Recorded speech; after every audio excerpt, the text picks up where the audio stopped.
meeting of the Metropolitan Council. Today is Wednesday, December 14th, 2022. I am Molly Cummings, Acting Chair of the Met Council. First item of business is approval of the agenda. If there are no changes proposed, we can assume it is okay. Are there any changes? Seeing none, we'll move on. Then we move on to the approval of the minutes from the November 30th meeting. Is there a motion and a second to approve the minutes? So moved. Thank you. Is there a second? Second. Discussion? Seeing and hearing none, all in favor say aye. Aye. The motion carries. At this point in the meeting, members of the public who wish to address the council on matters that are not on the agenda may do so. We ask that anyone speaking keep their comments to 3 minutes, and we do have a gentleman who has pre-registered to speak. Mr. Peter Rickmeyer, if you'd like to come forward, welcome. Thank you.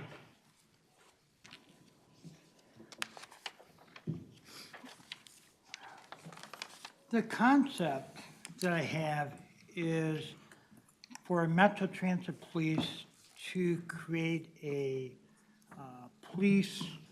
urban auxiliary police force, which would be a volunteer. And for several reasons. One is that we have two very underrepresented groups that would appreciate being involved with the police department. One group would be the people with disabilities that are in wheelchairs. I understand that Metro Transit Police have lots of TV monitors to view a lot of bus stops. The problem is that Metro Transit Police don't have enough people to actually watch the TV screens. The second would be seniors, people that are over 65 and retired. And they could be used to do check for tickets like at the Mall of America. And for sporting events, the Vikings, the Twins, the Loons. So basically, it's to increase police visibility and improve public safety with relatively little cost. Municipalities can establish auxiliary police force comprised of volunteer citizens that will be trained to perform tasks in conjunction with the police department. This will increase the visibility of the police force, which can result in a decrease in crime. Also, the municipality can save money on overtime pay by utilizing the auxiliary police force at certain events for security instead of paying officers to be there. Since the auxiliary police will be comprised of local citizens, a stronger connection between the police department and the local community can be built, leading to a more cooperative situation. And it's like, the other thing is I left a full copy with her. In there, there's a model for an ordinance creating an auxiliary police force. So the work is already there to just kind of look at it. And then I left the organization that did this, their phone number and contact person is on the 4th page of that. Any questions? Or? Thank you for presenting this. We always appreciate having our constituents come forward with their ideas and their thoughts, and you have provided a hard copy for everyone, so we appreciate that. And thank you for your time coming forward. You're welcome. Thank you. Next order of business is the approval of the consent agenda. There are 4 items on consent. Is there a motion to approve? So moved. Is there a second? Second. Any discussion? Seeing and hearing none, all in favor say aye. Aye. Opposed? That motion carries. Moving from consent to non-consent, we'll hear from the standing committees. The first report is from Community Development, and it will be presented by Councilmember Vento. Thank you, Madam Chair. Council members, business item 2022-327 is to award $7,195,000 in livable communities demonstration account development grant funds to support 6 development projects in 3 cities. Development grants are for development or redevelopment projects that support the livable communities and thrive goals of increasing access to housing, jobs, services, and transit in an effort to support a more equitable region.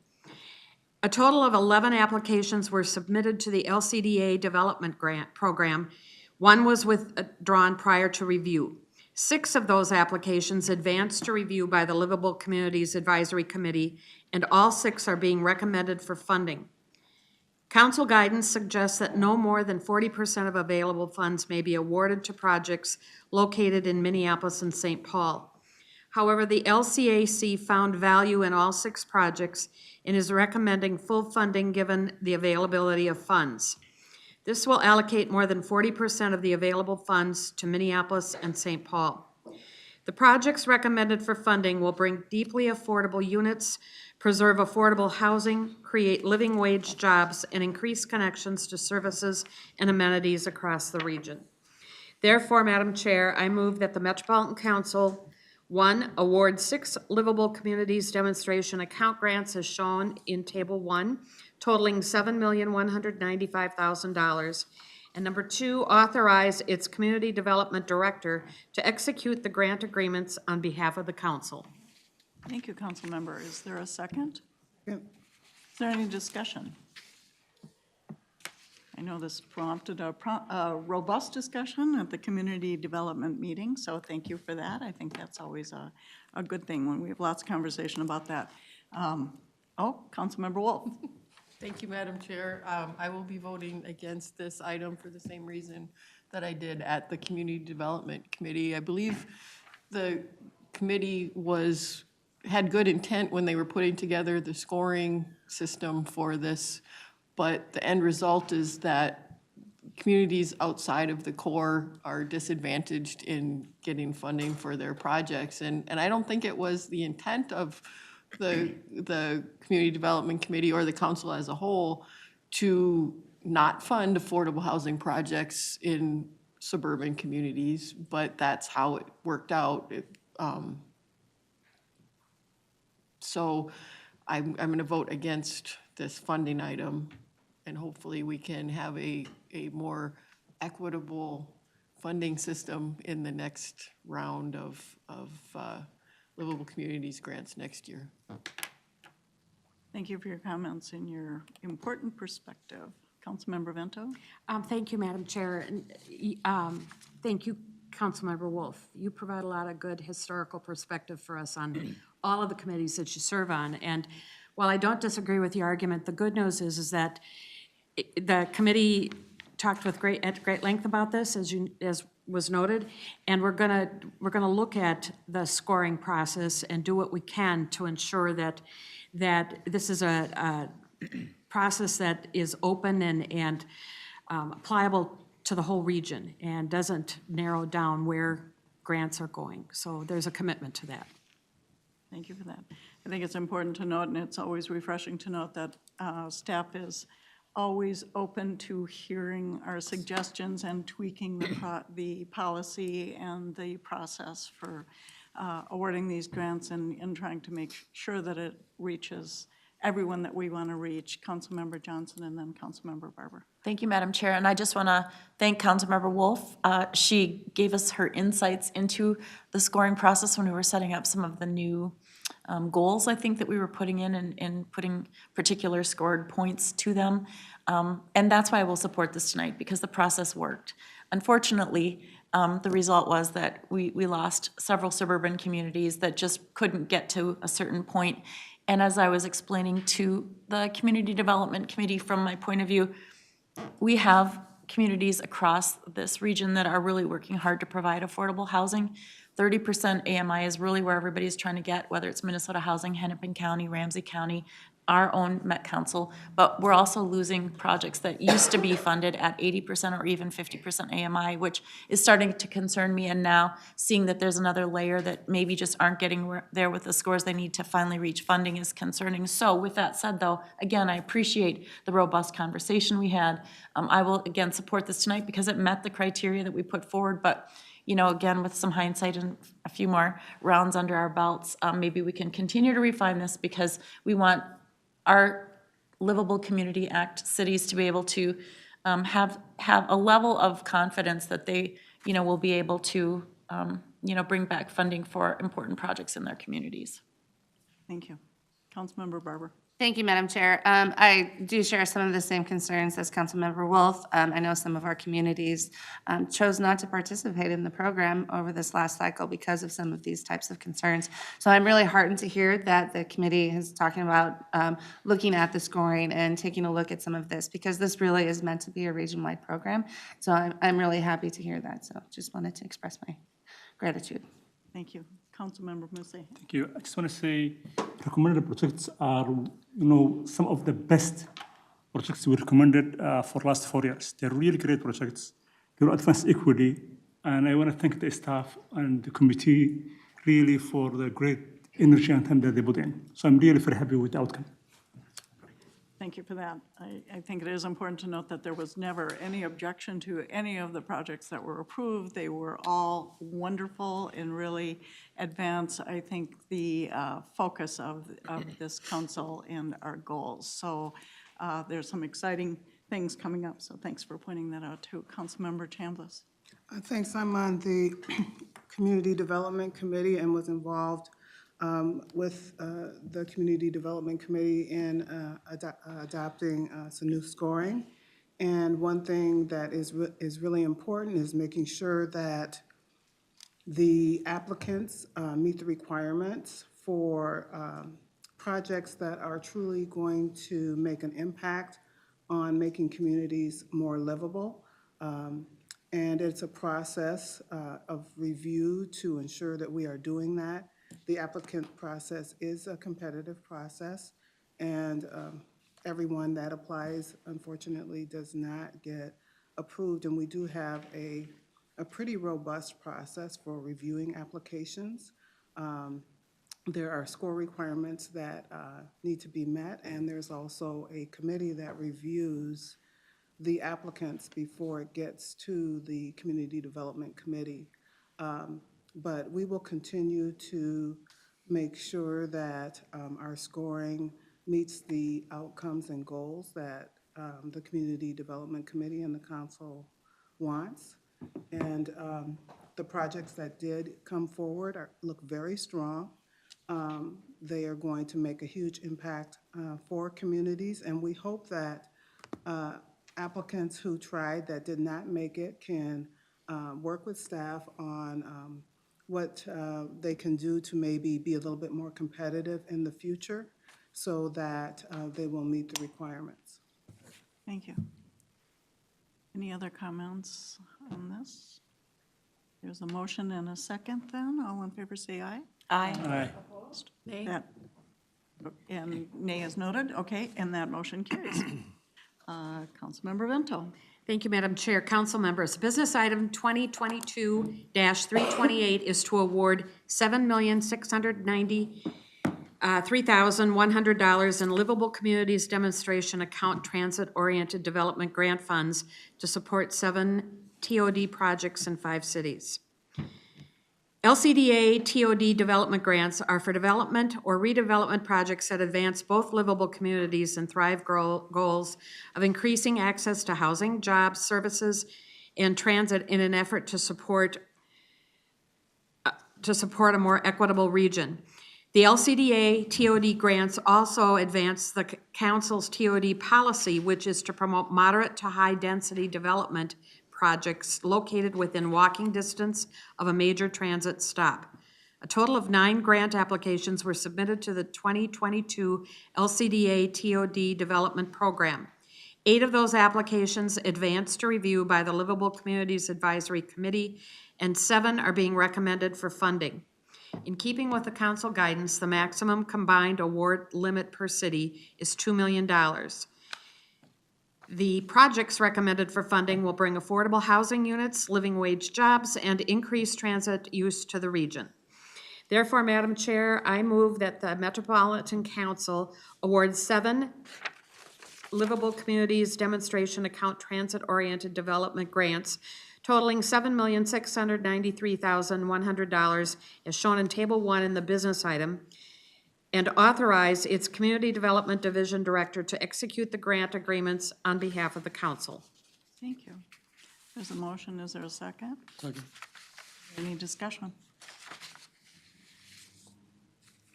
Again, it was a robust conversation and on many of the same points. So with that, we'll take a vote. All in favor say aye. Aye. Opposed? That motion carries. Thank you. Moving on to the Environment Committee, Councilmember Lindstrom. Thank you, Madam Chair and members of the council. We have before us business item 2022-317, which requests that the council ratify the attached emergency declaration attached to the business item for additional pipe debris removal in Interceptor 8451, which is an interceptor in New Brighton. A declared public emergency is an emergency situation in which the health, safety, or welfare of the public or the safety of Metropolitan Council employees or facilities is compromised or potentially compromised and requires immediate action to correct. On November 3rd, 2022, MCES staff were notified that debris in the Long Lake Interceptor Rehabilitation Project was significantly more than estimated during the project design. Upon receiving notification of the issue, Interceptor Services evaluated the repercussions of delaying or terminating the project to address the additional work. Delaying the construction project to obtain council approval would have resulted in significant project delays and additional costs to the project. Terminating the project would have prevented the rehabilitation of a pipe that is rated in poor condition in a timely manner. The estimated cost for this is approximately $1 million. Without a contract value increase, the contract would need to be terminated without completion. The pipe is rated in poor condition and at significant risk of failure. Failure of a sanitary sewer pipe is a risk to public health and the environment. Emergency declaration documents are prepared and signed by the General Manager of Environmental Services. After review, the emergency declaration is authorized by the Regional Administrator, who has delegated authority pursuant to the Council's procurement policy. Therefore, Madam Chair and members of the Council, I move that the Met Council ratify the attached emergency declaration attached to the business item for additional pipe debris removal in Interceptor 8451. Thank you, Councilmember Lindstrom. Is there a second? Second. Any discussion, questions? Seeing and hearing none, all in favor say aye. Aye. Opposed? Motion carries. Thank you. Councilmember Lindstrom. Thank you. Next up, we have business item 2022-335. And this requests that the Met Council authorize an increase in the general manager's delegated construction contract change order authority for the master utility agreement with MnDOT for Interceptor 8560 from $290,104 to $690,104. MnDOT is reconstructing the intersections along Highway 13 at Dakota Avenue and Yosemite Avenue to improve safety and freight access to the ports of Savage. The L66 force main, this is Interceptor 8560, lies within the construction area of this project. A master utility agreement with MnDOT has been signed to relocate this interceptor as part of their construction project. The project includes realignment of the force mains to avoid conflicts with the new entrance ramp. Supply chain challenges impacted the delivery of pipe to the project site.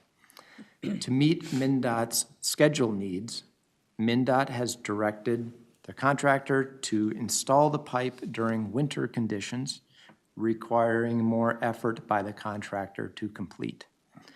Preliminary estimates indicate that the additional effort will add $400,000 to the council's portion of the overall project.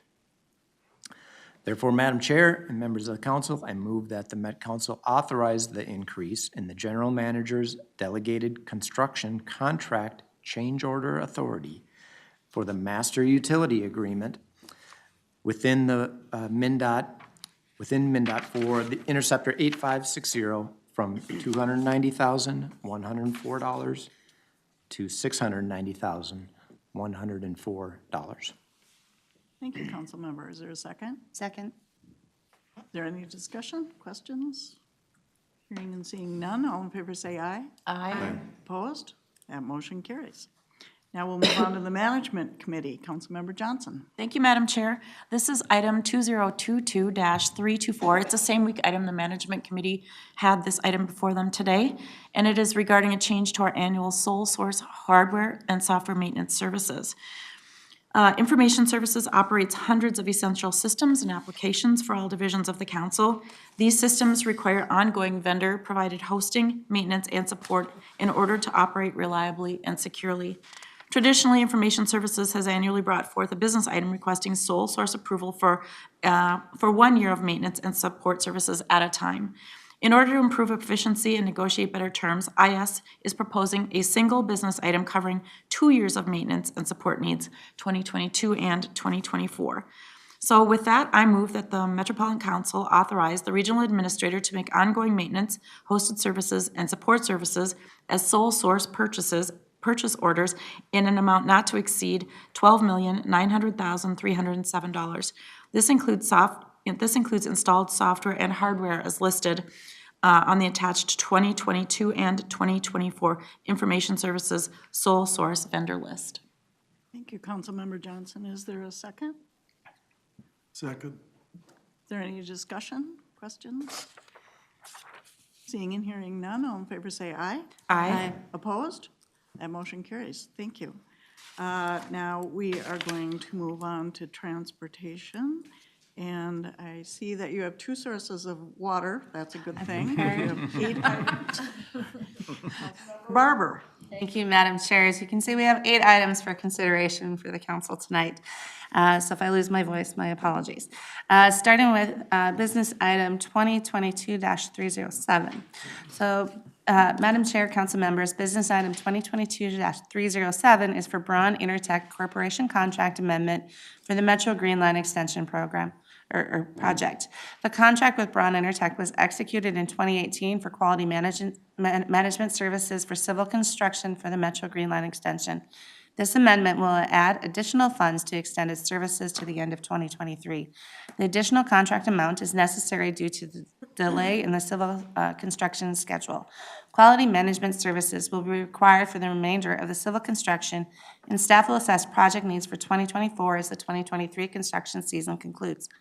Therefore, Madam Chair, I move that the Metropolitan Council authorize the regional administrator to negotiate and execute Amendment Number 3 to Contract 18P018, Quality Management Services for the Green Line Extension Project with Braun Intertech to increase the contract to an amount not to exceed $10.4 million for a total contract amount not to exceed $54.2 million.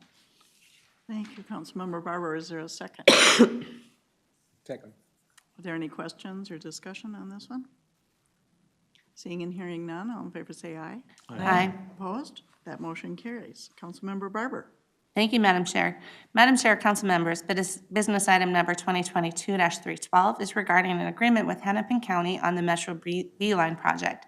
Since 2018, Metro Transit has coordinated B-Line corridor planning and design with Hennepin County, Ramsey County, and the cities of Minneapolis and St. Paul. Hennepin County has identified the need to construct additional pedestrian, signal, and pavement improvements along Lake Street to improve the safety and accessibility for roadway users. Council and Hennepin County staff have determined that constructing these improvements as part of the Beeline construction contracts held by the council is the most advantageous to both agencies and the public. Through this agreement, Hennepin County will contribute funds for design and construction of the county-requested improvements along Lake Street. Also, through this agreement, the county will grant permits and access to easements and rights-of-way owned and maintained by the county for Beeline construction and exercise its right-of-way management powers necessary for the construction of the Beeline, including powers pertaining to relocation of utilities within the county rights-of-way. Therefore, Madam Chair, I move that the Metropolitan Council authorize the regional administrator to negotiate and execute Agreement 21I046 with Hennepin County to receive approximately $9 million of funds for county-requested improvements along the Metro Beeline corridor and for right-of-way management authority needed for the construction of the Beeline project.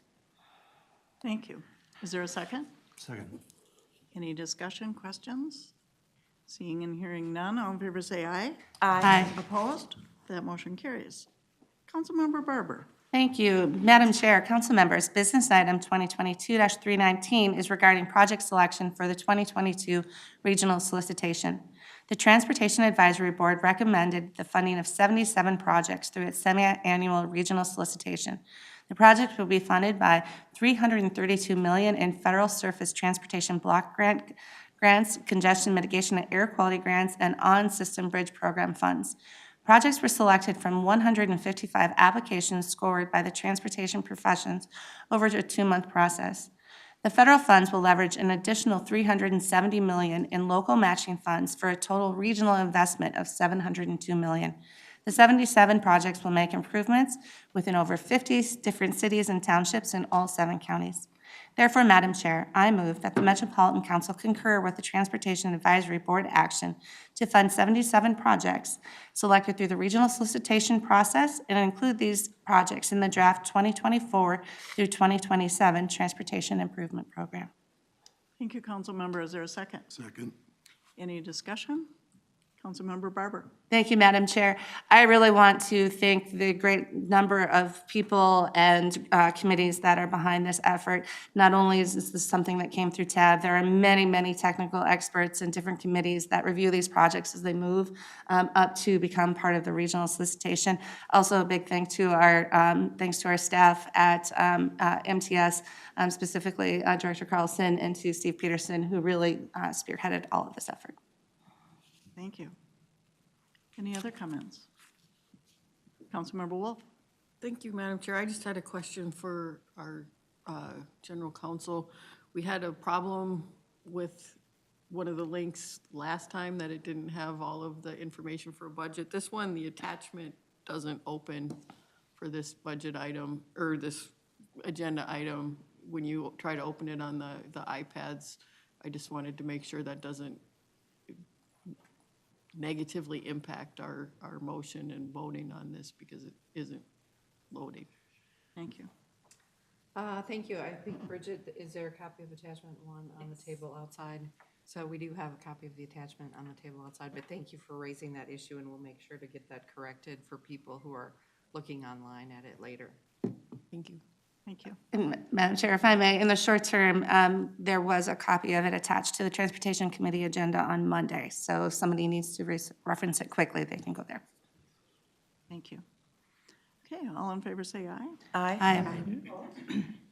That motion carries. Councilmember Barber.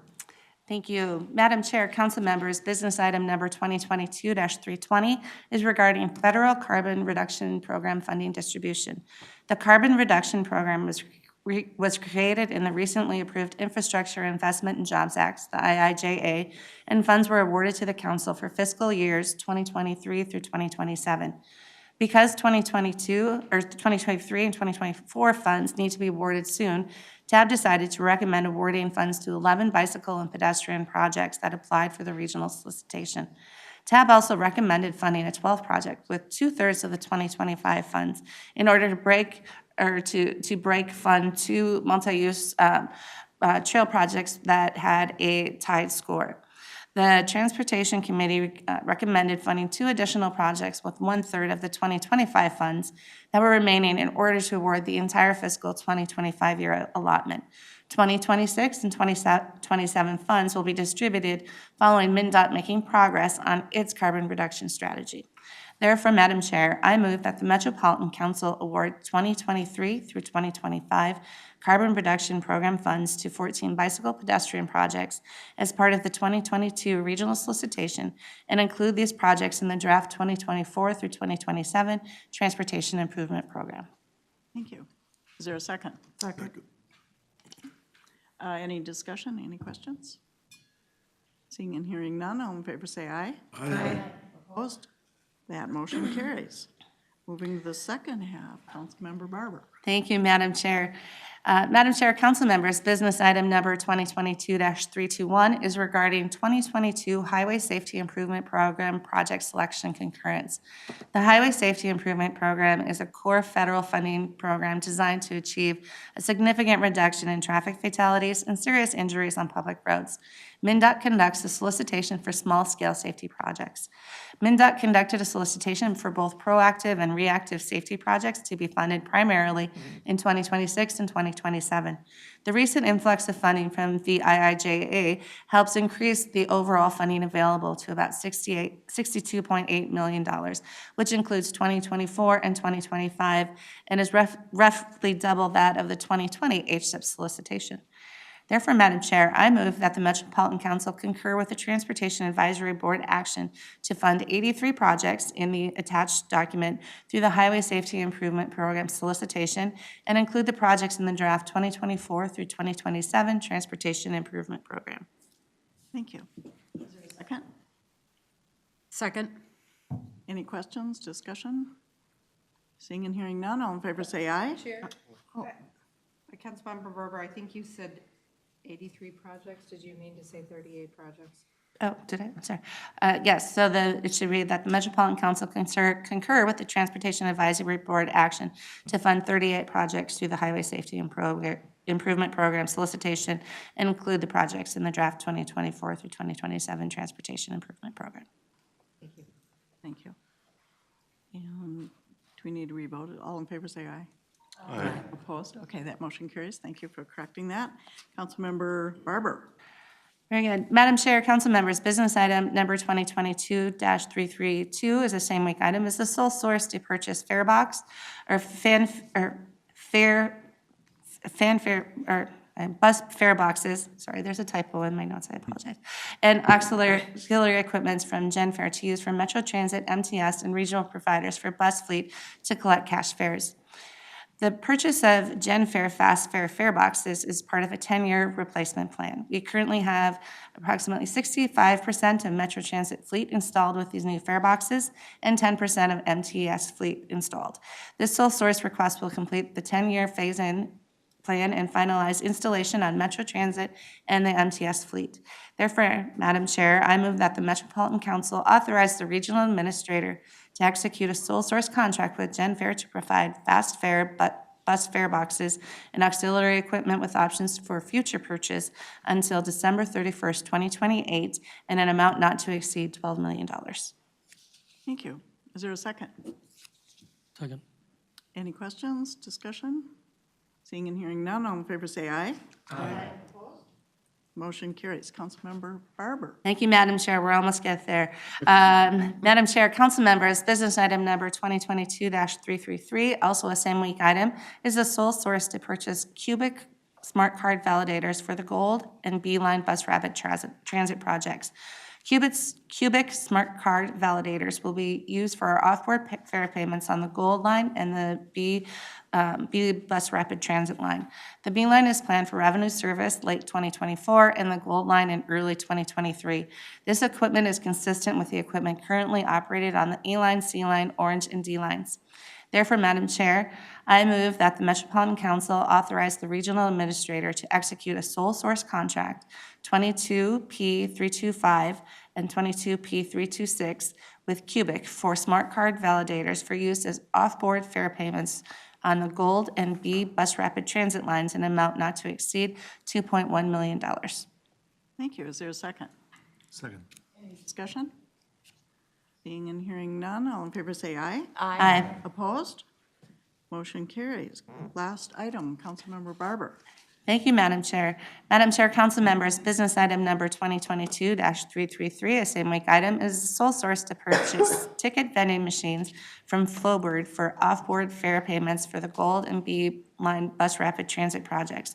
Flowbird ticket vending machines will be used for off-board fare payments on the Gold and B bus rapid transit lines. There is an estimated 20-month lead time for fare collection equipment delivery. The B line is planned for revenue service in late 2024 and the Gold line early 2025. Again, this equipment is also consistent with that used on the A line, C line, Orange line, and D lines. Therefore, Madam Chair, I move that the Metropolitan Council authorize the regional administrator to execute a sole source agreement contract 22P333 and 22P332 with Flowbird to provide ticket vending machines for off-board fare payments on the Gold and B bus rapid transit lines in an amount not to exceed $3.3 million. Thank you. Now you can take a breath and have a sip. Is there a second? Second. Any discussion? Madam Chair? Yes. I may have misheard Councilmember Barber. I think it's business item 2022-334 and not 333. So I just wanted to make sure that the business item itself was stated correctly, but I think it was. I might have misheard it, so. I think it was. Okay. Business item 334. Okay. Councilmember Zarin. I was going to say the same thing. That's what I thought I heard. Okay. Well, Okay. Okay. All right, that's been corrected. So we have a motion and a second. Any discussion? All in favor say aye. Aye. Opposed? That motion carries as well. We have one other item of business tonight to adopt our climate action work plan. We have Lisa Barajas, Director of Community Development, is going to give us a brief overview, and then Councilmember Lindstrom is going to make the motion. So thank you. Welcome. And if I could make just a couple of brief remarks, and then I can turn it over, Please. if that's okay with you, Madam Please. Chair. Thanks very much. So before us today, we do have the very first climate action plan that the Met Council has developed, and it's been a real pleasure to work with the work group. Over the past year, with council members Barber and Lee and Vento and Zirin, we met probably 10 times, give or take, and I think it was Councilmember Vento that said it was like a master class. Each time we went to those meetings, a master class in learning how to, all the different things that we could do to reduce greenhouse gas emissions. I want to thank Lisa Barajas, who was our fearless ringleader on this project. There is a whole long list of folks, which I think you'll touch on, that worked on this project. But I want to thank Lisa and Michelle Wenner, our recording secretary extraordinaire as well. It was a few weeks ago that I attended a tribal consultation down at Shakopee, Mdewakanton Sioux community, where we were going over our 19 different capital improvement projects for environmental services. And I had a conversation with one of the representatives from Mille Lacs Band of Ojibwe, and he was looking at our vision statement for environmental services, which is clean water for future generations. And he said, actually, that really ties into what Mille Lacs holds dear as well, thinking about 7 generations ahead. And this, likewise, this climate action plan is really forward-thinking. It's bold, but it's doable. And it will help inform our Regional 2050 guide.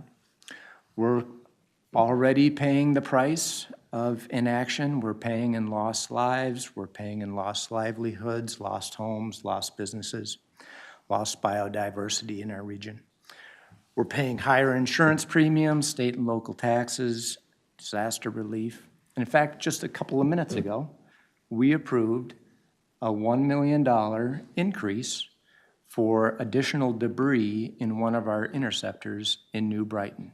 Now, can we say with 100% certainty that that is because of climate change? Probably not. But certainly having the wettest years on record, just in the last few years, does that contribute to more inflow and infiltration of our interceptors? You better believe it. So, and that's $1 million just tonight.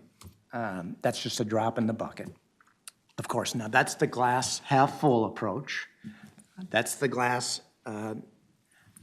rather half empty view. But the glass half full approach is that I think this climate action plan is going to unleash new ingenuity amongst our staff. I think it's going to unleash new cross-divisional system thinking.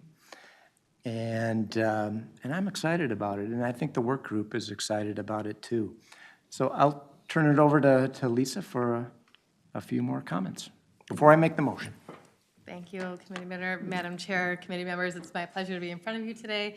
And I know you've heard a lot from me over the last many weeks as we've been taking the show on the road and gathering your feedback over October, November, et cetera. So I will try to keep it short and kind of see this as a best of or highlights of the work that we've been doing. So as Councilmember Lindstrom had said, climate change is already impacting our operations. We're already seeing it today and is one of our core outcomes of stewardship of the resources that are entrusted to us by the public and which we are regularly investing in and continuing to maintain. It is incumbent upon us to take good care of those resources.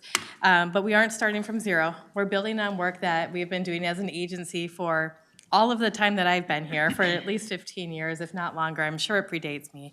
And certainly, there are a lot of efforts across this agency that our staff have been engaged with, especially staff who are on the ground and seeing those impacts every day. But this effort has really helped to unify our work and to help us do that better together and faster. The Climate Action Work Plan, as you've heard me discuss, defines at the high level our vision for this work aligning with the state's climate action framework, which the governor released just a couple of months ago, of getting toward a vision in 2050 of reduced net zero emissions, but also recognizing that we have to work within a 3 to 5 year time frame and that we aren't just mitigating our greenhouse gas emissions, but we are also adapting to the impacts that we're seeing today and making sure that our new investments are resilient to what we're already experiencing and can reasonably project to experience, as well as taking care of and addressing the issues that we're already experiencing within the assets and infrastructure that we already own and operate. This plan will also move us forward to commitments that we make in Thrive MSP 2040 to really lead in these efforts and to lead by example. We know that we can support others, that we don't solve climate issues in this region alone, but we know that we own a large portion of that work and that we can make a difference in the actions that we take every day. So the plan defines our commitments, defines strategies, and then our favorite matrix of actions, which we have whittled down to, not more than 60 any longer, but still quite a few, because we have a lot of work to do, but it still is work that we think is reasonable to accomplish within the next couple of years.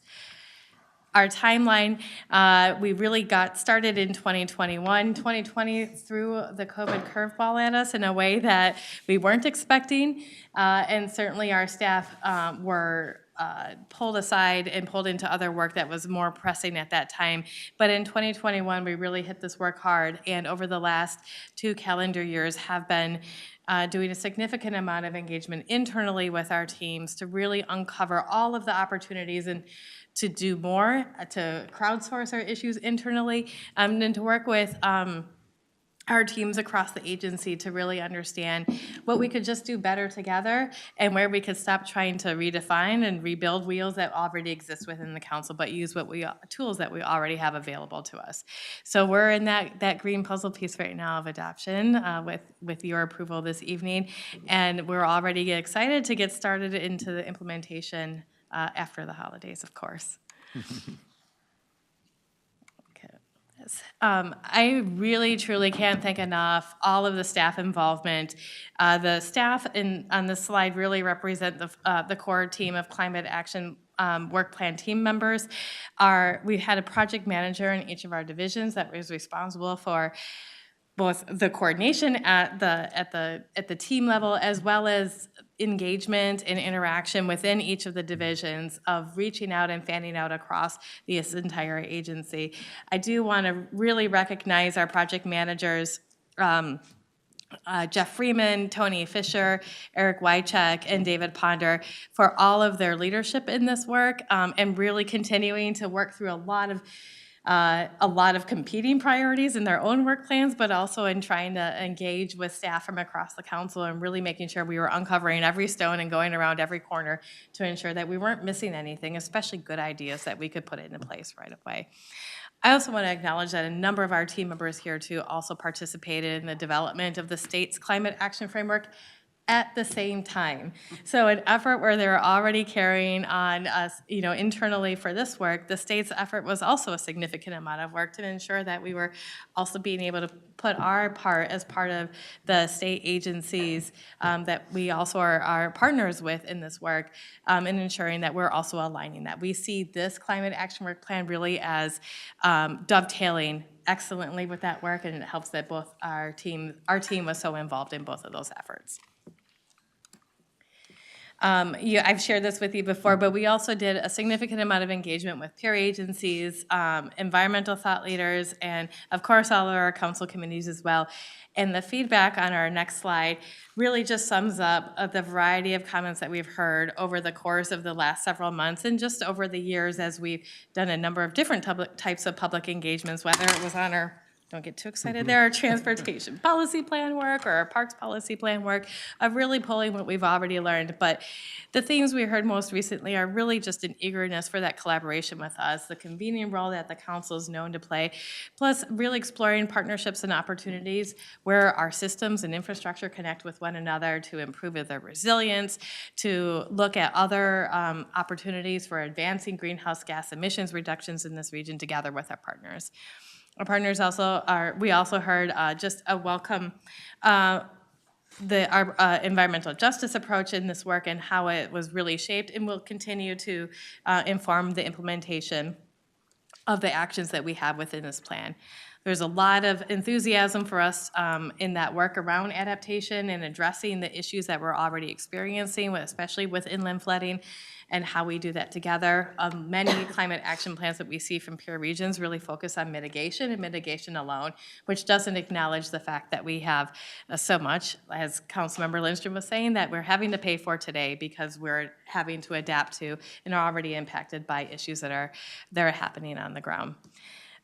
We had lots of suggestions, kind of really technical in the weeds suggestions for how we do cost analysis, how we calculate different types of emissions profiles, but also heard from you as well about really putting at the forefront our reliability of the delivery of our services and really ensuring that we're not paying more for something than the benefit that we're getting from that. We take that to heart, and it's something that is part of our stewardship that we regularly do as part of our work, and something that we wanted to be sure that we were addressing clearly in this plan as well. And then, of course, how are we measuring progress, and how are we reporting on that? What metrics are we using? Are all themes that we heard. So we did make a lot of revisions to the plan that responded to that. We added some additional clarity around environmental justice. It was easier to find. More discussion on our cost analysis and that importance of service reliability. We added some new actions based on feedback related to transportation that are in the matrix that I had discussed in earlier committees with you as well. We also did some housekeeping, if you will, as we were working on this, and our staff got a chance to take their eyes off the page for a little bit and then come back to that. We're like, yeah, we should relook at how we organized our priorities and making sure we're all doing that the same. So we made some revisions in the matrix just to ensure consistency for how we were applying prioritization, timelines, and those similar types of columns to the right on that matrix. Similarly, we made sure that we were consistently characterizing the needs for staffing and funding requirements related to each of those actions.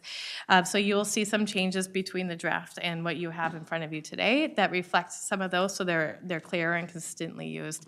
And we also added environmental justice implementation flags where the additional lens needs to be applied at the implementation of those actions as well. And of course, as we've discussed, we have some qualitative and quantitative metrics to get us going, but we see this as a starting point for our reporting. And certainly we'll take your continued feedback on what is important as we both implement the work and also what we're reporting to you on what's important and what you would like to see in that. So I'll turn it back to Councilmember Lindstrom. Thank you, Madam Chair.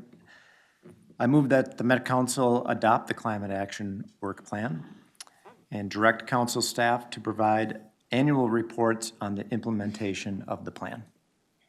Thank you, Councilmember. Is there a second? Second. Any discussion? Councilmember Barber. Thank you, Madam Chair. Councilmember Lindstrom had lots of things to give, but I want to thank him for his leadership on this. We appreciate it. Thank you.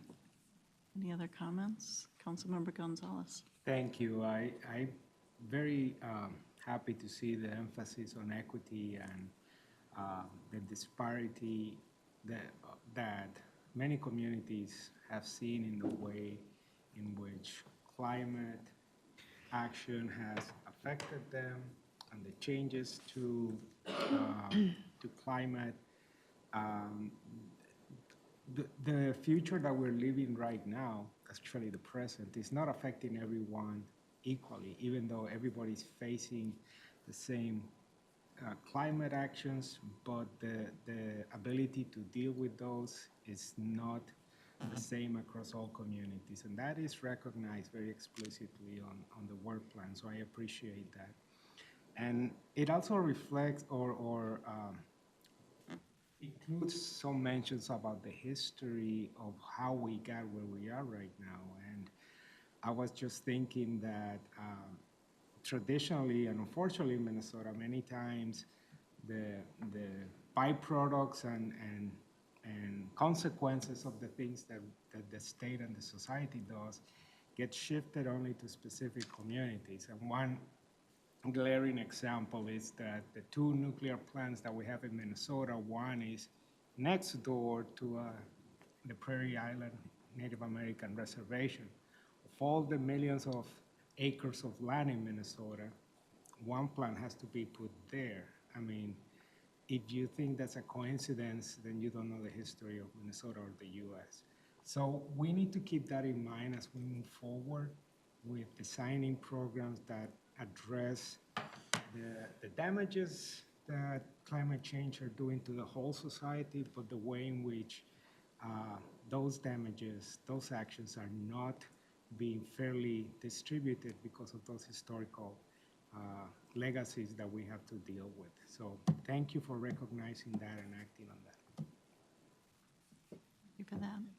Other comments? Councilmember Pacheco. Madam Chair, members, I appreciate the breadth and the depth of what you're looking at here and appreciate the fact you're taking it on.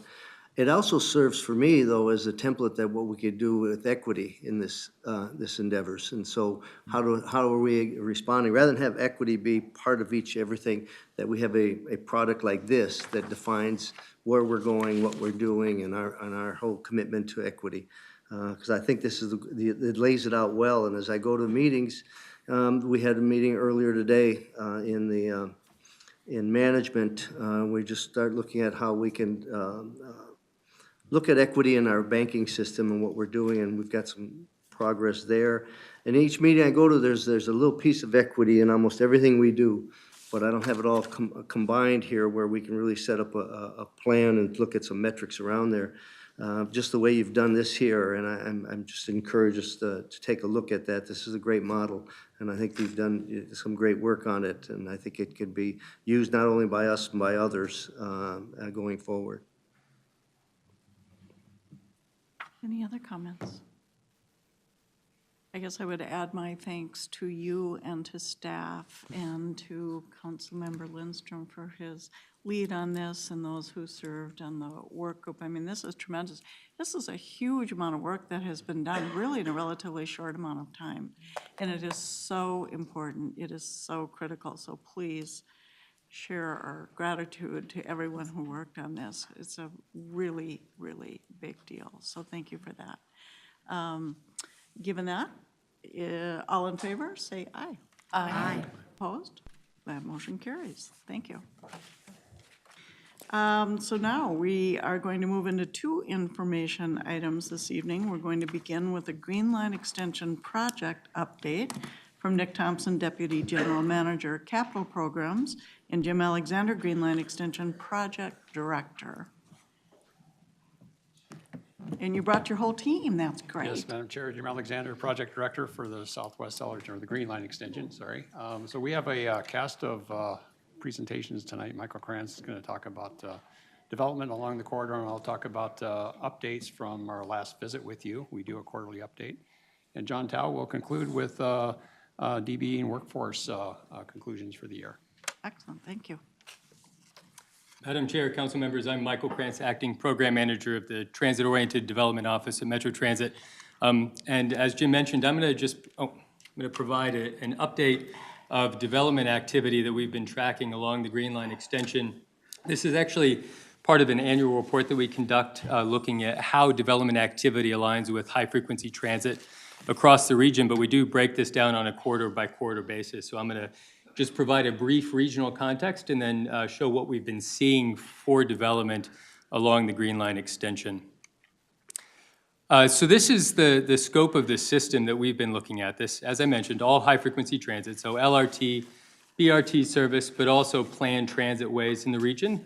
We include the planned transit ways in the report once they receive or pass certain project milestones. So for the Green Line Extension, we included it in the report once it got to the project development phase, which was in 2011. So we have about a decade of development data that we've been tracking along this corridor. Just a couple key stats at the regional level. This map covers, so this system serves about 3% of the region by land area. And within those corridors, we've tracked since 2009 about $13.7 billion in permitted development along high-frequency transit. And that accounts for 30% of total regional development value, so a pretty significant concentration of development near our high-frequency transit investments. That includes close to 45,000 multifamily housing units since 2009. We also break this down by type of development, so we're looking at multifamily residential, commercial development, public and institutional development, and industrial development. And then that includes the regional totals and the high-frequency transit in that table. Just looking at multifamily residential and commercial, the share of development near high-frequency transit actually jumps up to over 40% for both of those categories. So 4 in 10 development dollars are being invested near high-frequency transit in the region, which is great to see. And that's also how we get to the total 36% across all categories. So focusing in on the Green Line Extension, this is a map of where that permit activity is located. As you can see, it's pretty well distributed across the corridor. I'll just provide a brief summary of what we're looking at in this map. So the orange represents where multifamily development is. The blue is, actually red is commercial development, blue is public and institutional development, and purple is the industrial development. And these are all scaled by the size of that permit that was pulled in those locations. So just a few things that we've noticed. Again, this is between 2011 and 2021 that we're looking at. 4,700 multifamily units have been permitted along this corridor. 731 million in permit value for multifamily residential. Also 891 in commercial development. Altogether, we've tracked about 1.8 billion in permit activity along the Green Line Extension over the past decade. So quite a bit of activity in this corridor. This is a breakdown of that development in the corridor over time. So again, looking between 2011 and 2021. I'll point out just a few things in this chart. One, I think between 2011 and 2018, there's been this fairly steady amount of development, especially multifamily and commercial development. here. There's a really significant jump in development in 2019, which aligns nicely with the start of heavy construction for the Green Line extension. There was a big dip in 2020, which is something that we saw across the region that wasn't unique to this corridor, but was certainly a reality, and then a pretty significant bounce back in 2021, which is also something that we saw along the region and along high-frequency transit, that development bounced back. There was a big lull in 2020 and a pretty significant bounce back in 2021.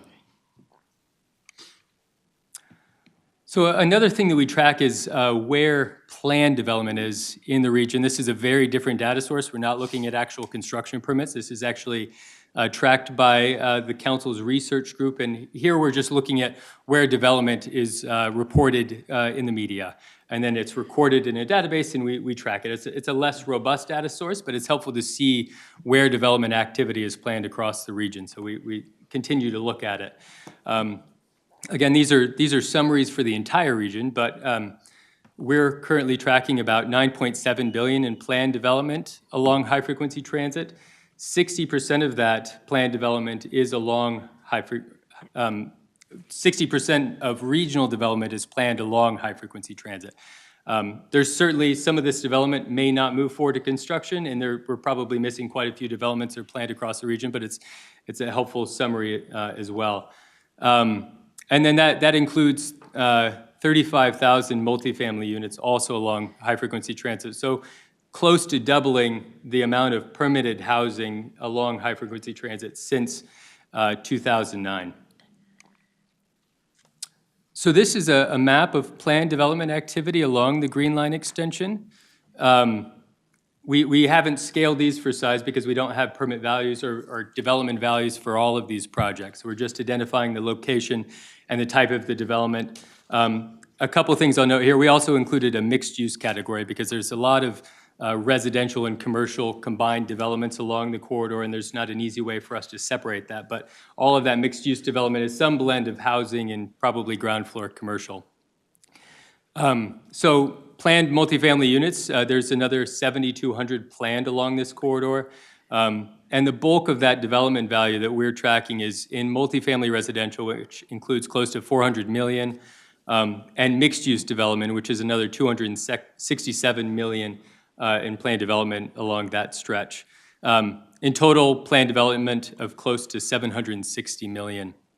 So there are very different development data sets between the permitted development and the planned development, but when we're looking at collective planned and permitted development along this corridor, that's close to over $2.5 billion dollars in development permitted and planned along the Green Line extension. So another way that we've started to take a look at this development activity is to look at just property tax revenue on a per acre basis in each of these station areas. A few reasons we've been doing that. One, is just helpful to see the impact of that development within the station area relative to the existing urban context. So these maps, I'll just quickly summarize what we're looking at here. This is the downtown Hopkins and Shady Oak station areas. And again, this is each parcel is looking at the property tax revenue per acre. The stations for downtown Hopkins and Shady Oak are shown there in black. It's a little difficult to see, but there's a dashed green line that shows how the corridor runs through that area. Generally, we're looking south here. On the left is 2010, before the project entered project development, and on the right is that station area in 2022. And I think the main takeaway is how impactful these transit-oriented developments are within these station areas. It's very easy to pick out where they're occurring and the sort of impact that they're having. So this is looking at the Wooddale Avenue station. Again, I think it's easy to see here why a lot of these station areas made sense from a selection standpoint. There's quite a nexus of activity there to begin with in 2010 and before. But it's also easy to see the development impact that this corridor is having within these station areas. There's a significant amount of growth that's happening, and you can see it in each of these images. It's just a helpful way to frame that. And then this is looking at the West Lake Street station. So again, it was a pretty active corridor, station area to begin with, but there's been an enormous amount of development, which is evident in these maps between 2010 and 2022. So we took a quick look at the entire corridor just to see how it compared with Hennepin County to see how it was changing overall from a revenue per acre perspective, but also how it compared to county parcels in general. So the columns in blue there, we're looking between 2008 and 2022, showing the average property tax revenue per acre from parcels within the county. In orange shows the green line extension. So property tax revenue per acre within Hennepin County in general has been grown steadily. But when you look at the green line extension, there's been a significant amount of growth, largely related to the development that's occurred in that corridor. So it's grown from about $38,000 per acre to about $55,000 per acre since 2012. Cumulatively, that's a $50 million change in property tax revenue generation just within the corridor, so a pretty significant increase over that time. And this is just a summary. I mean, we have a few photos of the development activity that's happening along here, and this is essentially, these would show up in a lot of the maps that we were just showing, but this is development that's happened at many of the station areas along the Green Line extension. Just a small sample, and there's a lot more activity. I pulled 3 of the station areas for those maps, but you could do this for a lot of those station areas, and I think there's going to be a lot of change at many of them moving forward, and we'll continue to track that. Thank you very much. Thank you. Do you want us to pause for questions or comments, or do you want to Yes, Madam plunge Chair, in? if there are any questions. Okay, from any rentals. questions? Councilmember Chambliss. Thank you, Chair. It's really interesting to see. Doesn't surprise me, but it's nice to have it all kind of laid out in this presentation format. I'd be interested in seeing something similar for the Green Line development. We have a longer period of time, obviously, to see what the changes are over time, but I think that could also be valuable as we plan and extend light rail in the region. Thank you. Councilmember Sterner. Yes, thank you, Chair.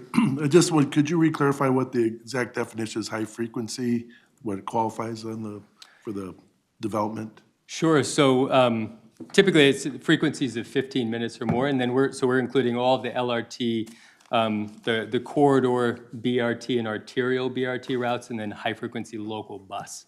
So actually, since we tracked this across the region, there have been some lines that we've had to remove and add over time if they don't meet the high-frequency threshold. Okay, thanks. Yeah. Can I do a follow-up on? Sure, All right, Councilmember. so just wondering, when we look at development, if we look at extensions, like for example, the orange line going to Burnsville Center, or get the red line more high frequency, is there any studies like how that development will work? Like, can you see that going with the planning and that, the transit-oriented development, that you will see great improvements on just those little tweaks on things? Yeah, Madam Chair, Council Member, that's a great question. So we are looking at the development activity across the entire region. We're actually just updating that annual report, which will have a breakdown of development activity along the orange line, as you mentioned. And I think an important point to emphasize along some of these other corridors is that there's a lot of other planning work that's going to support future development activity. There's been a lot of, there were transit-oriented development grants that were sought and received to help support that planning, including along the orange line and several other corridors. So I think several of those, I think they have a lot of development potential, but that's a really important piece to make sure that development along these transit lines is supportive of that transit investment and vice versa. All right, thank you very much. I'm complete. Other comments? Councilmember Gonzalez. Yeah, just a quick question, and this is more like a chicken and the egg kind of question. So is the increase in permitting that we're seeing, is that a result of the establishment of the transit, or we're establishing the transit on places that we think are going to be growing? Can we parcel it out a cause and effect, or are they too interlinked to even make that call? Madam Chair and Council Member, that's a great question, and I think the sophistication of analysis that's necessary is beyond the scope of the report that we're providing, but there have absolutely been efforts to look at that. along transitways. I think there's actually a study that I just recently saw along the Blue Line LRT, trying to identify the extent to which that corridor is actually driving and increasing development. And typically what they do is they'll look at that corridor and try to find a peer corridor that doesn't have that LRT investment to see what development trends are. And I don't know the extent of how much it's driving it, but there's definitely evidence to show that these transit investments are encouraging a lot of this development activity. It's never the entire story, but it's an important part of it. And yeah, I think when we look at each of these corridors, I think it's also helpful to look at the amount of development that was happening prior to the investment. In a lot of these cases, we didn't see this type of development happening in the transit corridor. Thank you. Yeah. Any other comments or questions on Councilmember Johnson? Trying to form my question, but maybe it's more of a meandering question. It'd be interesting too, and sorry I had to step out so I wouldn't start coughing, but to understand too, like, there were the grants that went into various projects along the line, and I don't know how many local communities might have thrown a TIF on top of some of this. It'd be interesting to see though what government aid and assistance went into the projects to do all sort of analysis. I don't know, I don't know if it's a cause and effect or, what the bottom line would be to the developers. I'm always interested though in TIF because it's the but-for thing, right? So you eventually get to bring back that added increment once the TIF district is expired. And, we're learning as we go, certainly in everything. It would also have been interesting knowing that developers are profiting in the quarter, which is great, people have a right to do that and make their investments. But also because the Green Line in this case, extension, it was so critical, I think, to being the catalyst for some of this, that it would have been nice in some way had there been an increment or something for that increased, taxes that were going into local communities, or the benefit that came to the developer to actually then help go back to support the Green Line. We know there are needs, right? So just something to think about, right? Who benefits and why things are happening, and we're noticing things are happening, we believe, because of Green Line extension coming in. And yet, I'm just wondering how much then of that development side is sharing in the, construction and operations and maintenance of the Green Line, which was, again, the catalyst for all of it. So I'm just thinking about the results that we're seeing and who participates in, helping to make sure that that new asset is going to be robust for many years. Because eventually we'll see redevelopment, right? Probably long after all of us. But as Councilmember Gonzalez was saying in our management meeting, these are investments for the ages, right? So just something I'm thinking about. Thank you. Councilmember Chambliss. Thank you, Chair. I think it's really interesting that there was so much development around the BRT stations as well. On page 8, that was mentioned with the regional plan development. I'd like to track that too and see if we can understand why that is. Madam Chair, Council Member, that is something we're keeping an eye on as well. I think some of the BRT lines are influenced by the fact that they serve downtown Minneapolis, which has seen a significant concentration. We're taking a look at how much of that's occurring in downtown versus along the corridor, but we've been tracking the A-line BRT has been operational for quite some time, and that's a really good example of how arterial BRT can also support transit-oriented development as well. There's a lot of TOD along that corridor that wasn't happening there previously. Thank you. Other comments, questions? I'm just going to throw out, thank you for this presentation. I really like the illustration on the tax base analysis. It's really dramatic when you see it presented in that fashion as opposed to just numbers or a bar chart or something, so thank you for that. There's so many terrific things about not just the Green Line extension, and I think we have to remember it's not a standalone project. It is part of a robust transit system that we have, as is BRT. And so all of the opportunities that are reflected in this and in what's going on in the development and so forth. I mean, we know that one of the top 3 reasons that young adults decide where to put down roots and establish themselves is access to a robust transit system. That's critical. And what this system can do for our employers who are across the board short-staffed and looking for additional people to work, and to be able to, for residents to be able to throw the net out wider as to where they may be able to seek employment or more satisfying employment. All of these benefits are just huge. And then, of course, statewide benefits, and I know, Mr. Alexander, you're going to talk about some of that too, but I mean, it's just so critical to be looking at all these different things, and the idea that people can access their jobs, their medical, their groceries, see their families, and then take advantage of all the amenities that we have in the metropolitan area. I think sometimes it gets overlooked how, or at least not overlooked, but maybe not mentioned as often. This is an incredible state to live in and an incredible region to live in with so many assets. And to be able to access those, if you don't have access to a car or you don't want to have the expense of a car, there are just so many benefits to this. It's really, really exciting. And then the amount of development that you're tracking is terrific, and the additional housing and the additional affordable housing that this is also allowing is really something.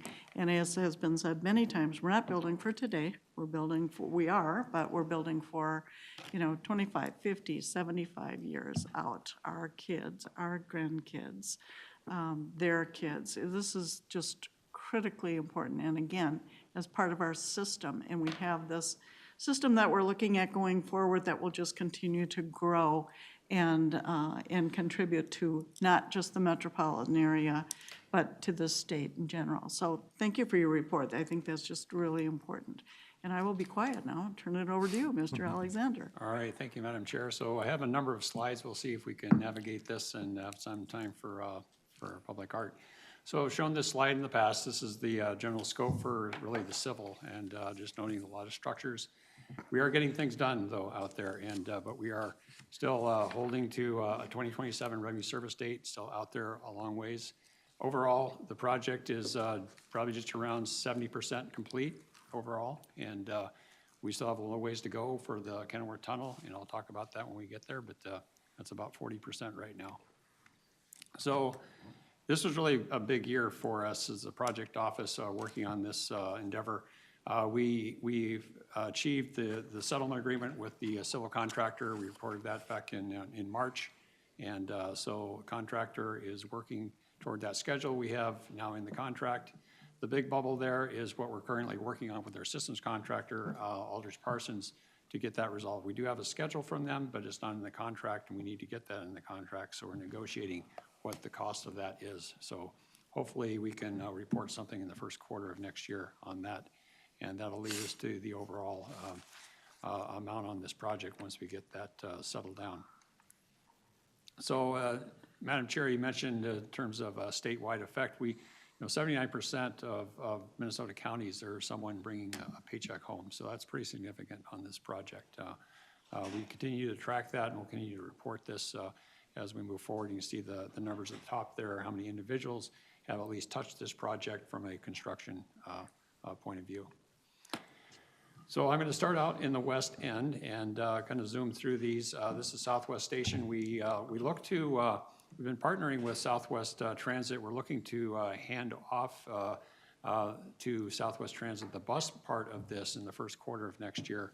We're buttoning things up, but this is the 450 stall parking ramp that we have built that's adjacent to the existing 900 plus ramp that Southwest Transit has, and you can see the station inside there that's underneath the ramp. Prairie Center Drive, this is Eden Prairie, just showing you a little bit of faint artwork there that the city contributed to for the cost. These light up at night. If you ever get a chance to take a look, they can change the colors. That was all the city provided funds for that. Eden Prairie Town Center Station, essentially these, and what I'm showing here out west are essentially from a civil perspective are pretty much complete. And the systems contractor now owns, so to speak, owns these sites to do their work. Number of bridges, Eden Prairie, nothing's really uniform in terms of topography out there. So we have a bridge going over Valley View. This is adjacent Highway 212.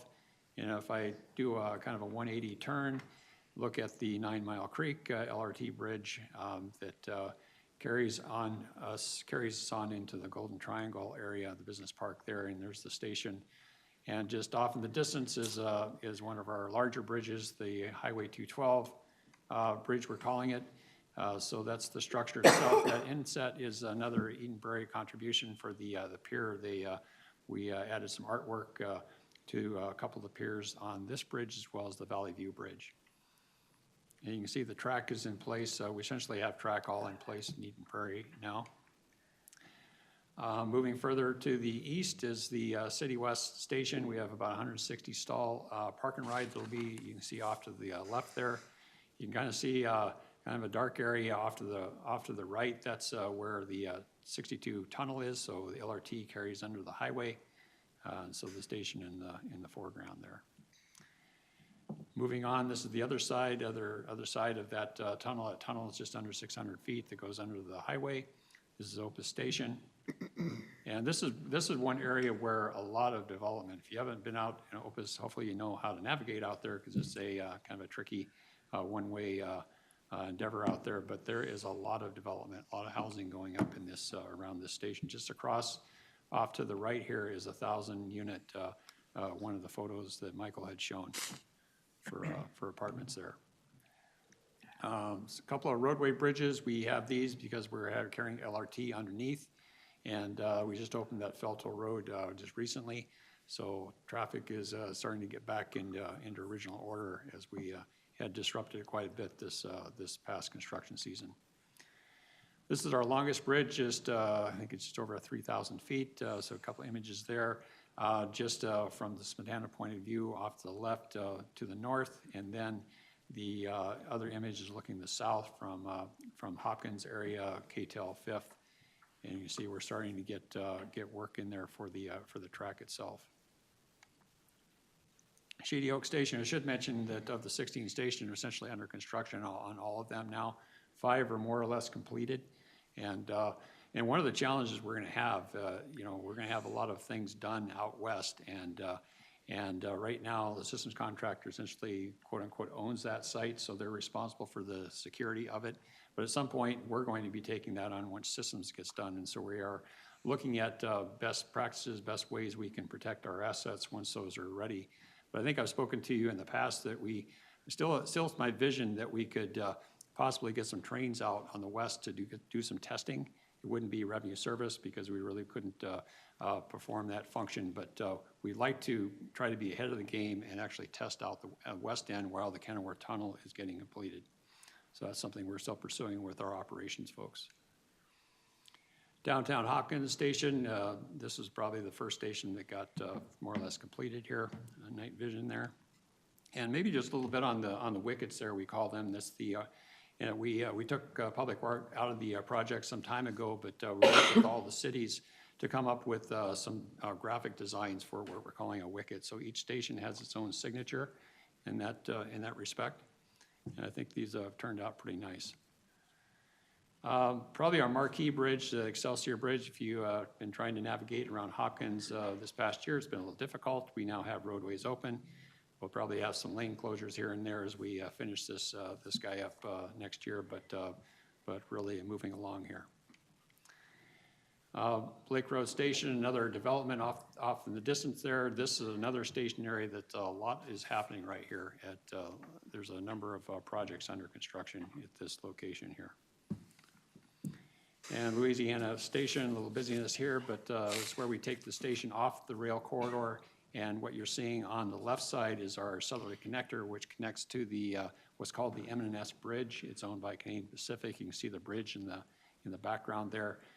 So we do that because we are severing the existing connection between what's called the Bass Lake Spur that runs parallel to the south or the Green Line extension and to the M&S, so we have to reestablish that connection with what we're calling the southerly connector. So that's what those folks are working on right there. Wooddale Avenue Station, another area where a lot of development is happening.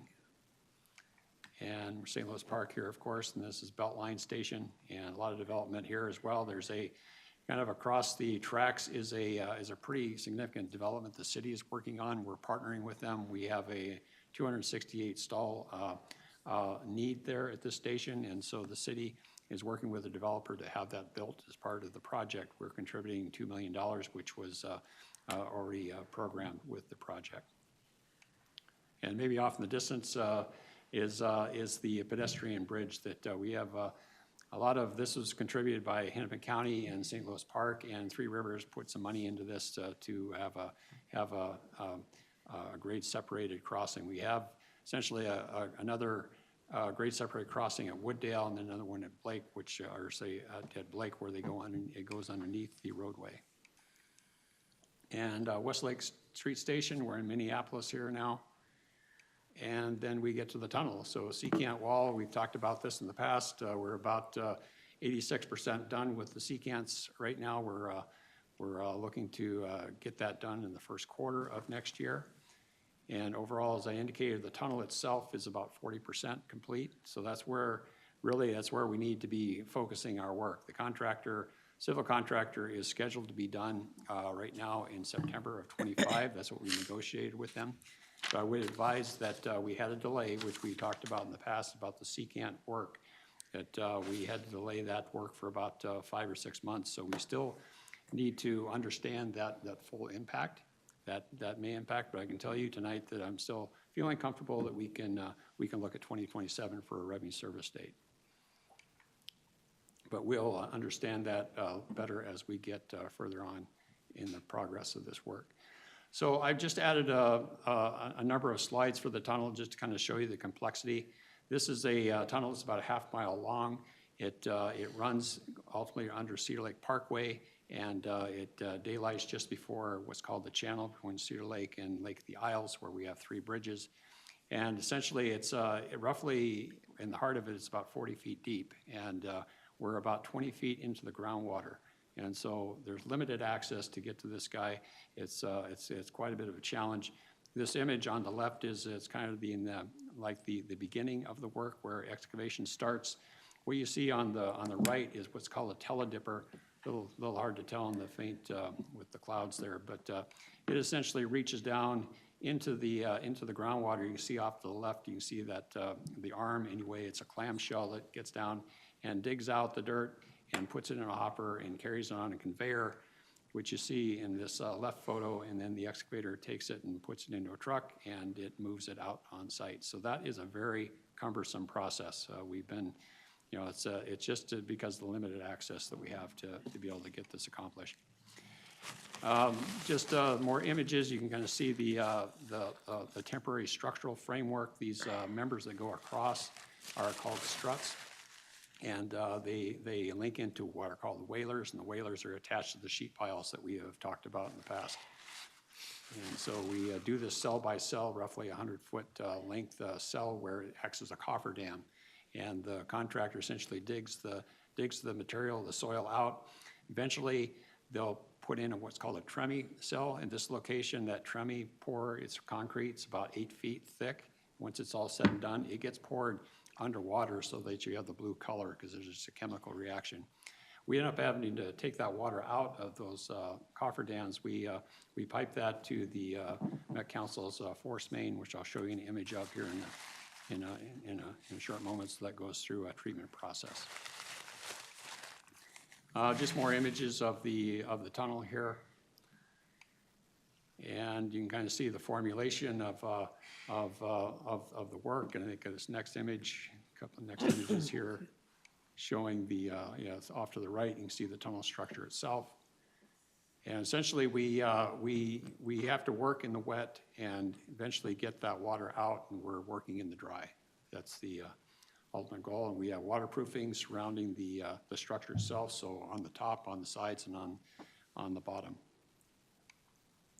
And there's another image of the tunnel, and that black pipe is the force main. Well, eventually, I think we're gearing toward January to move that into its permanent location. Will be positioned just above the tunnel itself. And we had a commitment to, early on in the project, to have a access 24/7 for ped access since we're closing, when we closed Cedar Lake Parkway, it's been closed since the spring. We look to open it up this upcoming spring in '23, but we have to maintain pedestrian access. This particular ped bridge goes over the tunnel structure. If you haven't had a chance to go out and see it, it's kind of fun to see. You can actually see some of the construction out there. We are going to be moving this shortly to the north a bit and dismantle this bridge to continue that work up in that area. Moving further to the north, this is Cedar Lake Channel. A lot going on here. This is one of 3 bridges. We built a freight bridge, an LRT bridge off to the right. This is for the pedestrian bridge. This will eventually, where those generators are, eventually that's be full of water. We have it clear from water right now because the contractor is working on the Works Project Administration wall work. And this is a commitment we had in our environmental documentation because of impacts to the Grand Rounds that's recognized by the Minneapolis Park Board, that we have to rehab these channel walls, if you will. So you can kind of see the inset of what that looks like. And so we're going to reestablish that along the channel on both sides, and so we essentially have that cordoned off. We will have, for those of you interested, that do the Lopet, we will have access for the races coming up in February. We've geared that up with our contractor and the Lopet folks, so I, for one, will be out there on my bike. Maybe I'll see you out there. West 21st Street Station. Not a lot of activity on this past several months, but it's still pretty far along. And then Bryn Mawr Station, kind of see off in the distance, there's a structure that goes across the tracks that eventually be a linkage for folks to get from the frontage road off of 394 down to the station. So we'll have elevator and stair at that location. Bassett Creek Valley Station, this is starting to come out of the ground. In the background is the quarter protection wall. We've talked in the past, that's about roughly about 95% complete now. There's some connections we'll still have to do once other pieces get completed. Van White to Boulevard is just above that, and we'll have connection up to that roadway bridge as well with elevator and stair. And then Glenwood Avenue, another kind of a busy area here. This is the LRT bridge that just poured the deck on before the winter really hit us here. And here's an image from below looking up at the LRT bridge. We have 2 other bridges we're working on. Off to the left is the West Glenwood Avenue Road Bridge, and off to the the right is the east. We just put the beams on that recently, so those bridges are starting to take a lot of shape, and this we will open this roadway in 2023. This has been quite painful for folks in Minneapolis because we've had this closed down for much longer than we had originally anticipated. But I can commit to 23.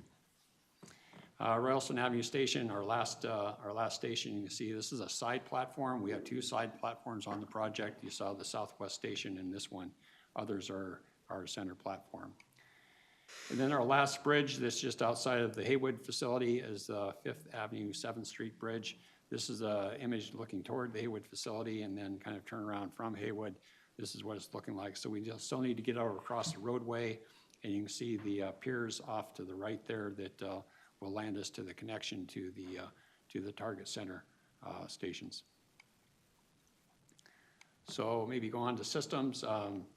This is up at our storage facility. We have asked the contractor through a change order to continue production of critical equipment, and I think this is a very important change order we added to the project because it does help us mitigate supply chain issues that we're seeing out there. It allowed the contractor to continue production, so we weren't halting work. It was a very expensive change order toward the $9 million range, but I think it's money well worth spent compared to what we'd be facing without that in hand.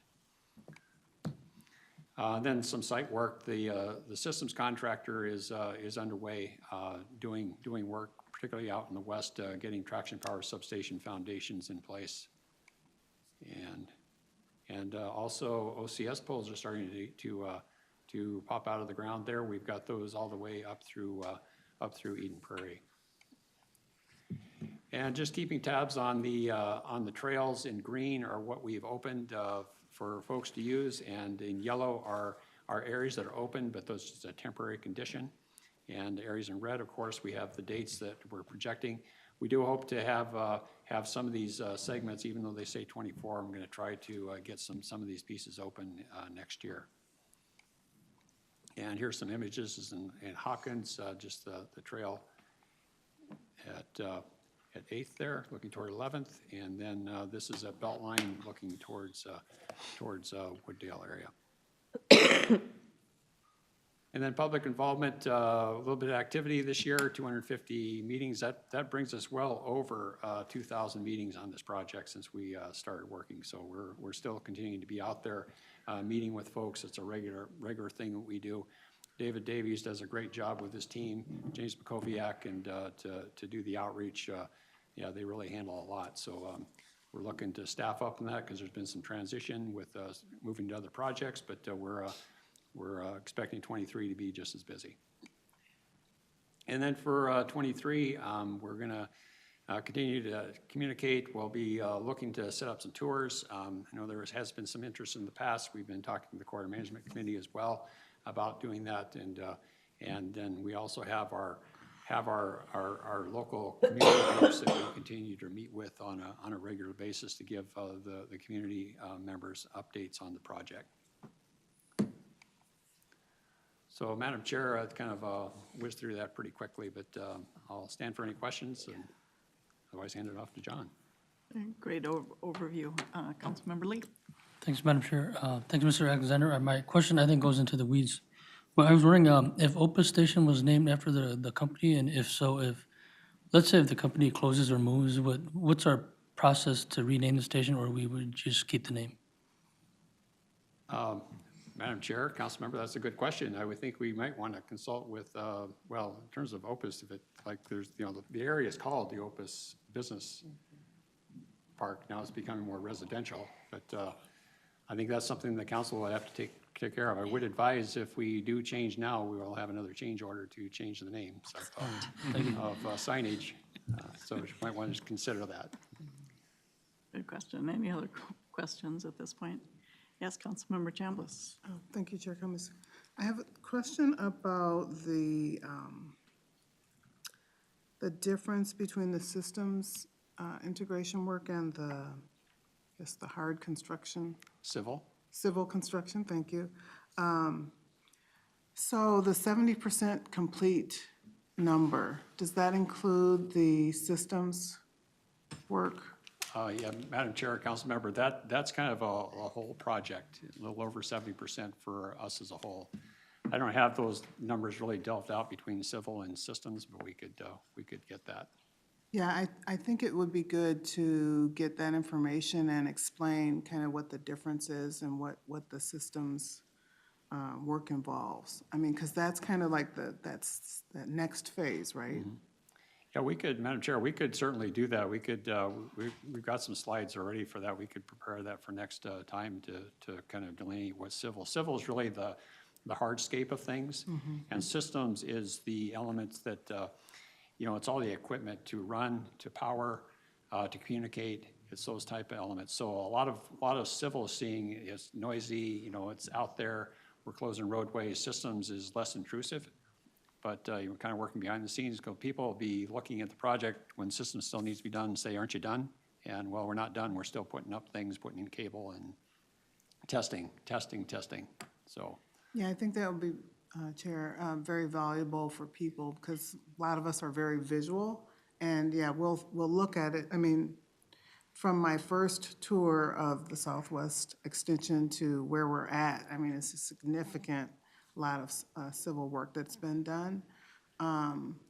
And I think it's just it's easier to digest if we look at those two separately, I think. Madam Chair, Councilmember, we certainly can do that. Right. Hey, Councilmember Sterner. Thank you, Chair. Big in the visualization, like if I went 24 months from today, how much percentage would be done, and then what still would need to be done after 24 months from now? Madam Chair, Councilmember, I'm trying to think 24 months from now, but Like December 2025, you know. yeah, we will, I'm hopeful that the civil contractor is off to other enterprises, and we're wrapping things up. We'll be getting about 2 test trains out in the west, possibly, maybe even on the east end, leading up to it, over toward Bryn Mawr. That's kind of a vision I have. I'm not sure if that's going to pan out, that piece, but we'll see a lot of OCS poles. Cabling will be up. The west will start looking like it's really done. And, you know, we'll still be working on the tunnel. We'll have, you know, tunnel, well, I'm sorry, with the tunnel will be done, but you'll be working inside the tunnel with the systems work. Yeah, kind of, got a lot of detail. I could spend a couple hours with you talking about that. Sounds good. All right, thank you. Councilmember Lindstrom. Oh, thanks.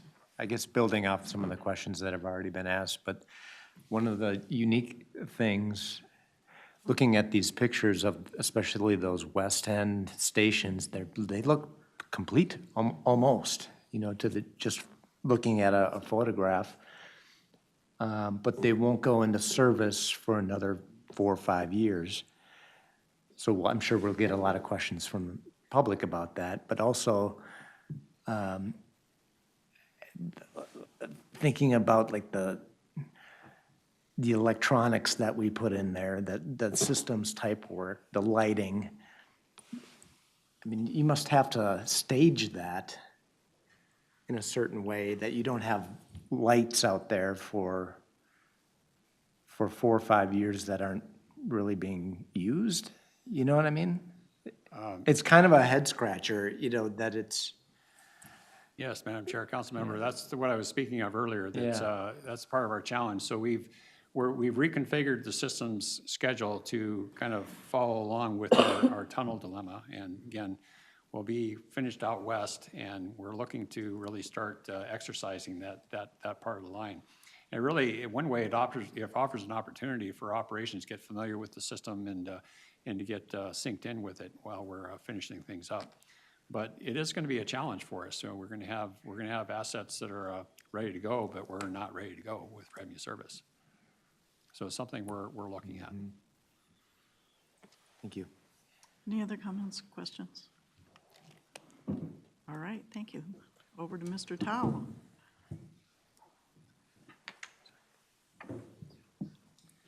Thank you, Madam Chair and council members. So what we have here is the achievements for the construction contracts. And I think what I want to draw your attention to is the aggregate achievement down in the bottom right there, the 20%. So construction, civil, and systems, they're all continuing. The Franklin contract is wrapping up. And that's the achievement based on what's been billed to date by the prime contractors and their subcontractors and what's been paid to them. And here is the disaggregated contracts. And in the bottom right there, you'll also see 17.97. So based on their contract values at the end of this, if their contracts are not changed or increased or decreased, that would be the achievement just based on their contract values. So 17.97, so that's the more realistic number for us on these construction contracts. And then we also wanted to highlight the activities by the civil contractor. And just in October here, there was Construction Inclusion Week. Our civil contractor was out there engaging with young folks who wanted to get into the career and people who are interested in jumping into the construction career. So they've been doing a lot of that work. Even though a lot of the civil contract work is at 70% or so, the work here is trying to develop the careers and the individuals who can staff the construction industry for the next project and within our region, so that when we do have the blue line coming through, that we will have adequate workforce. And these are great careers that pay well. So we want to expose as many young people to it and people that have interest in doing it. Another activity is by the systems contractor, where they've partnered with the Summit Academy OIC to provide their safety trailer to expose some of their students there to the safety processes, protocols, and challenges that electricians face out in the field, and start talking about these really important safety processes and practices that will help people come home from the construction site. So that's very important there. And yeah, there's a lot of folks there. So this is the second time that they've did this. So it's does a lot of good work for the folks in our community who want to get into construction and are currently at the early stages of their career. And then here is the aggregate of all the construction contracts, civil systems, Franklin OMF. And we've disaggregated it out, looked at all the workers total. And what I do want to note here is that this does not include management and administrative staff. This is just mainly the construction trades that we were tracking via prevailing wages. But, you know, all in all, it's a lot of hours that have been put into this project so far. And, you know, the goals are there. The contractors are putting in their good faith efforts towards meeting it. And we want to continue to work with them, collaborate with them to increase those type of activities that is helping to drive people into the pipeline. And then we're meeting with the DBE and Workforce Advisory Committee monthly here to strategize and talk about, you know, what can we do differently? You know, what resources do the CBOs have or the small business organizations have that can help us as we are looking into 2023 here. So that's what I have for my presentation. Thank you. Any questions for Mr. Tao? Councilmember Pacheco, go ahead. I just want to comment that I see you're partnering with Summit Academy OIC, and they do a lot of that construction, and they really are impactful, both on the north side and across the region almost now. So they did a great job. The only other comment too, though, is that this is another example of where we see we're doing some great things around participation here. We'll do that in diversity. We'll do that and so we have so many silos. That's where I go back to having the model of that climate strategy and one entity, that because we're missing it if we just all are siloed across the board, because we do some great things. Thank you. Councilmember Musse. Thank you, Mr. Chair. So my question is, I just want to make sure that 75% goes to white women. Is that correct? Or that's me only reading the numbers? Madam Chair, Council Member, that 75% is classified via the Minnesota Department of Human Rights, and they break down the ethnicities into these categories. So 75% represents white men and white women that have been working on the project. Okay. Yep. The women, if you're looking at it, would be the, I think, third column, 5.8%. Okay. Thank you. Other questions? Councilmember Gonzalez. Thank you. I'm just looking at the workforce breakdown there, and I noticed that the Hispanic percentage, it's about twice as much as the Black or African American percentage in participation in the workforce. And of course, the African American population in Minnesota is larger than the Hispanic one. So, any idea of why the disparities and why, if there's anything we can do to reach out more to make sure that the African American community is also employed? And kind of related to that, it's the overrepresentation of Hispanics due to the fact that construction companies bring folks from outside of Minnesota as opposed to hiring internally? Madam Chair, Council Member, yeah, I think that question goes to the contractors and their hiring practices. You know, we do have some contractors who are coming from out of state, and, you know, they have staff that are coming in from out of state and experienced folks that are coming in from out of state, so there is a degree of that. Again, you know, we also work with the Minneapolis Building and Construction Trades Council, and, you know, they're doing a lot of work to develop our own internal region and the skill set there. And through our advisory committee, we're talking to the contractor to not just hold the prime contractor accountable, but then we want to ask them to also hold their subcontractors accountable, because if we just put all this on the prime contractor, then the subcontractors, who may be smaller, but they have a role to play too, and everybody's contributing to this. So if the subcontractors are also looking at, who are very much local, are also looking at hiring, then we want to build that pipeline. And I think there was a recent initiative by Ramsey County to support small businesses and diversifying their workforce.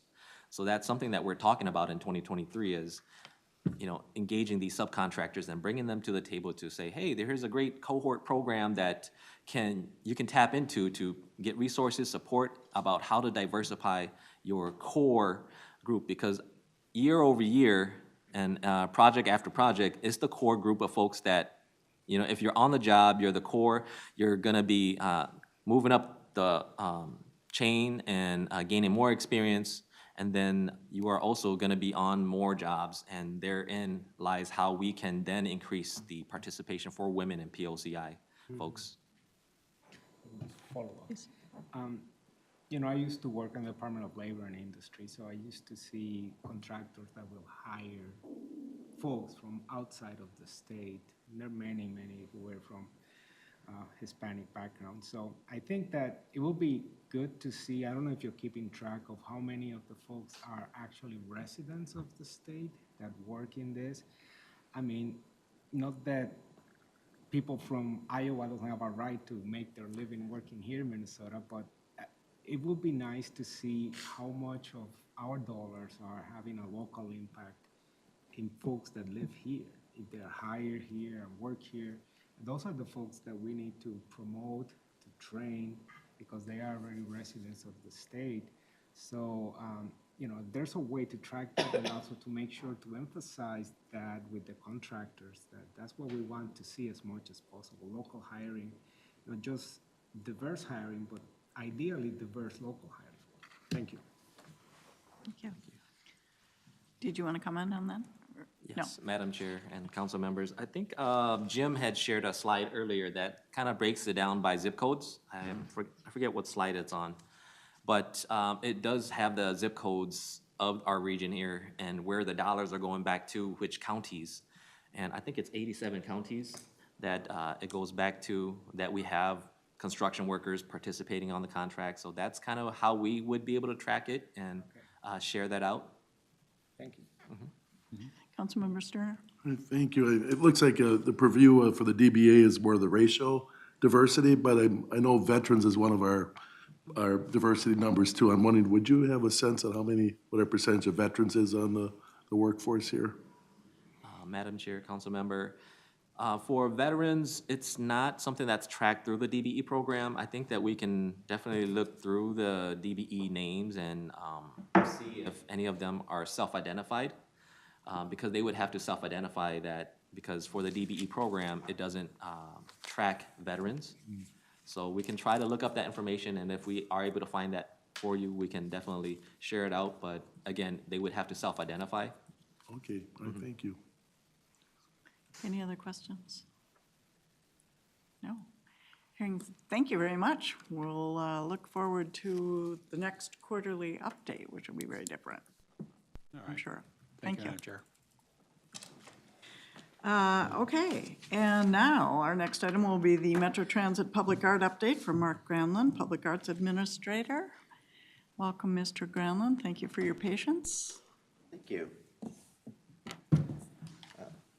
Madam Chair, this is about a 15-minute presentation, so I'm not sure what your agenda is at 6. I think we're okay. Are we okay? Yep. Go ahead, please. Okay. Well, it's all over the place, isn't it? Madam Chair, council members, thank you for this opportunity to come before you each year and share with you what is happening with the Metro Transit Public Art Program, the Public Art in Transit Program. So the program currently consists of 76 public art projects or artworks made up of 416 individual pieces. That number is, those two numbers exist because, for example, at Fairview Avenue station, that's considered one public art work, but it's made up of 8 different mosaics. So that's how you get this number of 76, made up of 416 individual pieces. And so the public art is at our LRT stations, at some of our transit centers, bus shelters, and some of our support facilities. 5 aspects of the public art in transit program are the permanent collection maintenance, which has been ongoing maintenance since day one that I have been here and this program has been running. Facilities maintenance support, which is helping facilities maintenance at locations where they're having trouble with vandalism or graffiti. Community opportunities, those pop up here and there in partnerships and other opportunities. New and upgraded facilities, so when we're creating new facilities or upgrading facilities, we look at an opportunity for public art. And then we have interpretive programming, which currently is just our website, but now that we've gotten through the pandemic and looking at having an intern again this summer, we're going to try to bring back the public art tours on both the green and the blue line. So, as mentioned, our permanent collection maintenance is about conserving the projects or doing conservation treatments. The next 3 slides are simply 3 projects to highlight what we do. We have a series of mosaics in our system. We have 9 LRT stations and 2 transit centers with mosaics. Of the LRT stations, there were several where the original grout in the mosaics were not done the best at install, and there is some loss over the years. So we've had KCI, which is the conservator that we work with, go in over the last 3 years and regrouting some of these, and this year we finished up the last of those at Fairview Avenue Station. And so it's exciting to have those mosaics in a place where they're not going to have water damage and things like that. Some of those mosaics are on 28 columns at Snelling, Stadium Village, and Central Stations, and we also regrouted the caps on those columns to help prevent water damage, water getting into the columns and freeze thawing. We have 6 vertical murals at Franklin Avenue Station that were damaged during the encampment at the station this last year. So those were torn as well as graffitied. We had those repaired this year. And then we had removal of some rust at Raymond Avenue Station. Now that's a stainless steel arc above a granite sculpture of a wheel. Stainless steel is not supposed to rust, but I assure you it can rust. We have additional issues around iron filings from the friction between the train wheels and the track. Very fine microscopic filings. They get up in there, they land on the stainless steel, eventually causes rusting. So this is the first project we've done to try to address rust on stainless steel, and we have a couple large projects down the road of dealing with 50th Avenue Station as well as West Bank, which all of that curtain covering the station at West Bank is stainless steel. So this is our first sort of attempt at starting to deal with stainless steel. We also are putting in new public art in 2022. So this isn't exactly a public art project, but we do have a lot of these utility cabinets throughout the system, and they do get tagged. You can see on the left, this one gets tagged quite a bit. This is at Uptown Transit Center. So I worked with Creative Services in Metro Transit to create a design that is somewhat graffiti resistant, or it has a lot of contrast, a lot of detail, so graffiti doesn't show up on it. We created vinyl wraps, and we wrapped a couple cabinets, and that has been very effective so far in reducing the amount of graffiti going on our utility cabinets. So that was a fun project to work on this year with a lot of different people. This is a mural that was completed at the very end of 2021. It was after my last annual report to you, so I'm including it here. Had a little bit of money left over, and this mural is at Transfer Road, our Transfer Road facility, which is the home base for our facilities maintenance staff. And of course, they had to work through the pandemic every day, and everything. So with a little bit of money left last year, we put a mural in their break room, and we got feedback from the staff on what the mural should be. And the final recommendation from one of our staff members was that a moose should go in there.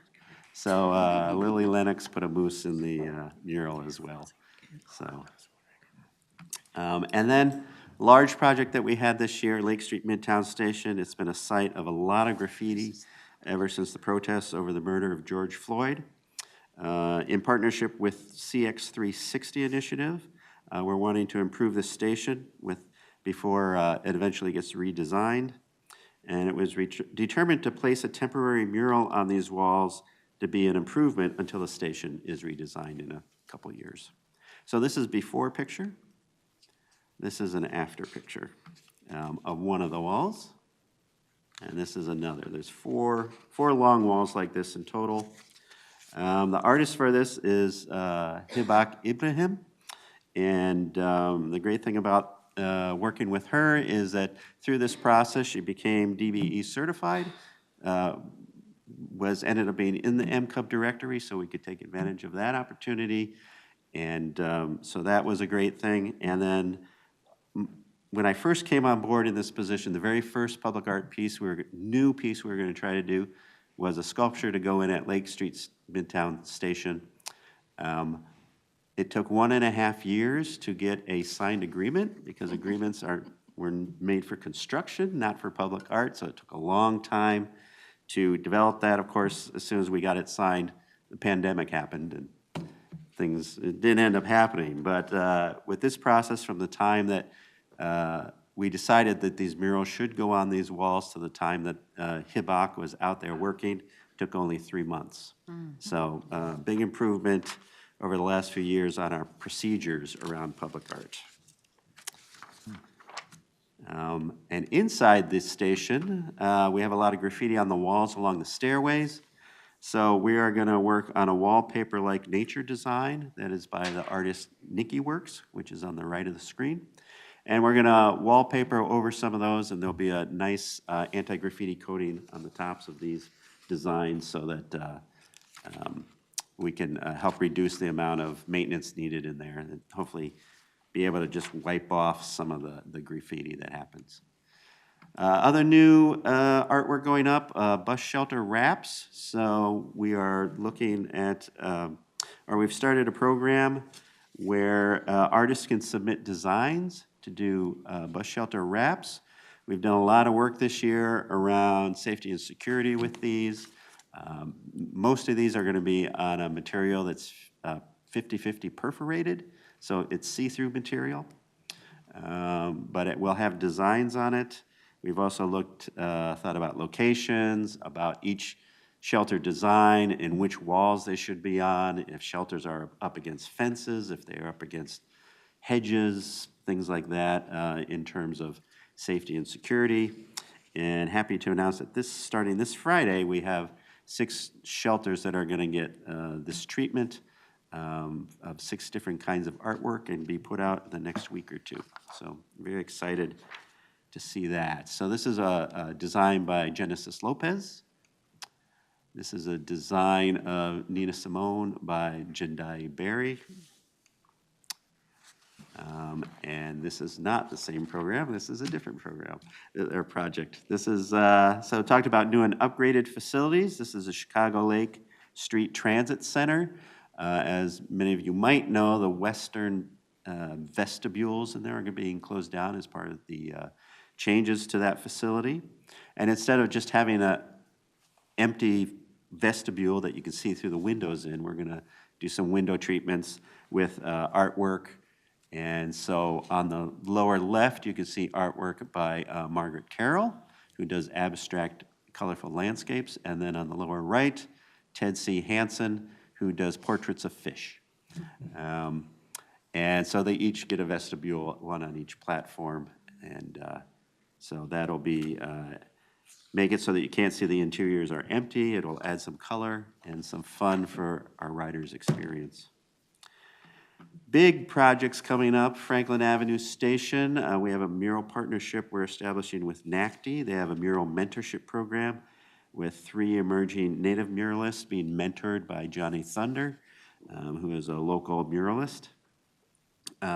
Franklin Avenue Station will be a capstone project for this year's mentorship program, and so we're very excited to work with them to really get some murals in here. The original public art at Franklin was taken down. It was a neon marquee that had a lot of maintenance issues, so we had to take that down. Very excited about this project and that it's a partnership with a community member. So excited about that. Another thing that's going to happen this next summer is we've had a very long RFQ and RFP process for the new BRT station at Lake Street that's between 35W north and southbound lanes. We're happy to announce that Cada Creative was selected to create the artwork for this station. Here you can see concept drawings of what the lower level could look like. These designs will be influenced by community engagements that happened over the beginning of 2023 and will then be installed in spring and summer of 2023. So very excited. It's the largest public art project we've done since the opening of the Green Line, and it's certainly the largest public art project that we've done as an individual project, not part of a series of projects that are opening up. And first large project we're funding without any federal dollars. So that's exciting too. So the results of a vital public art program, we have a better rider experience by improved conditions at our facilities and an attractive environment. It's creating easier maintenance by having less graffiti and vandalism at these sites. We're engaging the community through partnerships. We're working with local artists. We are doing engagement art projects, and then also we have a public art impact survey to sort of track the impact that the program's having. That we'll run that again this summer and then compare those results to previous results. And then, as I mentioned, more diverse policy and practice. So just in terms of development of small project contracts, it's been huge of being able to reduce that amount of time, especially when we're trying to deal with facility maintenance issues. You know, you want to be able to respond more quickly to those types of things and get on top of it. But also, when it comes to MCA fulfillment, as I mentioned before, HIBAC, that was a great success. But artists are small businesses. And of the 26 businesses I've worked with this year, which are artists, conservators, and printers, and installers, and display makers, and all kinds of people, I've worked with 26 businesses. 15 of them were either women or minority owned, so that's 60% of the businesses I worked with this year. And 25 of the 26 businesses are local businesses, completely local. And then, as I mentioned, several of the artists and some of the businesses have become DBE certified because of our program and been entered into the MCUM directory. So very excited about those results from this program. And that's my presentation. Thank you. Are there questions or comments on this? Councilmember Sterner. Hi, thank you, Chair. I just want to commend you on your work at that, because I do know a lot of artists personally, and like you mentioned, there are a lot of diversity, and they really make our community vibrant and such, so very impressive, and probably be sending some artists your way to kind of apply in the future there, so that was very impressive. Thank you. Thank you. Councilmember Gonzalez. Thank you. I was just curious about the lifespan of the artwork. Are those replaced every so often? Are they permanent forever as long as the structure exists? So what's the policy on that? Yes, Madam Chair, Council Member. One thing that has happened during the course of this establishing this program is identifying what's temporary art, what's short-term art, what's long-term art. I use permanent collection as a term, but we tend to start shying away from permanent as a definition for artwork, because as many of you know, the facility that an artwork is on, if it's from money that's bonded, then there's a certain lifespan it has to meet according to the bonds.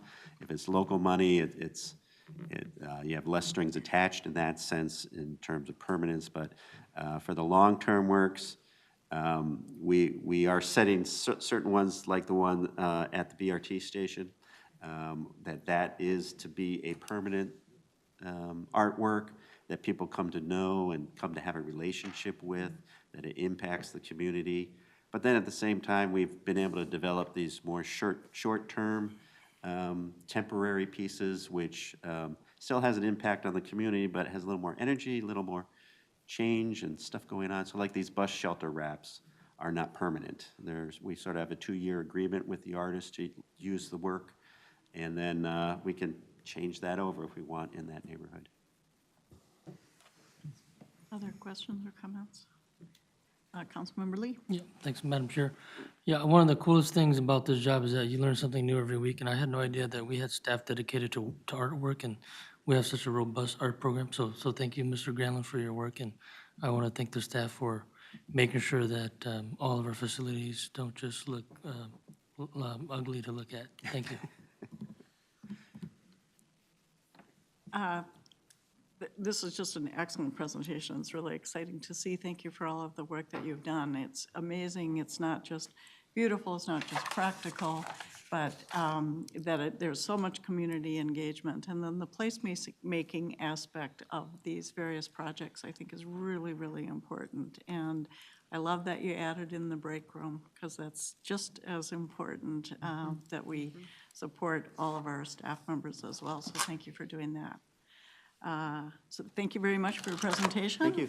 One comment I had, maybe next year sometime we can get a bus. And the slides are great, but it would be really fun to see all of this in person. Just throwing it out there. All right. Thank you very much. Okay, with that, we are going to adjourn the regular meeting of the council, and then we will reconvene to take public comment on budget and levies. So with that, this meeting is adjourned.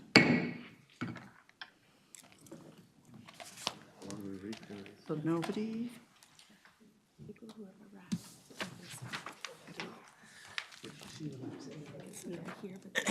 Yeah. They still got their mics on. Absolutely. Don't worry about it too early. Oh, we can start at 10. No idea either. Yeah. I'm glad you asked that.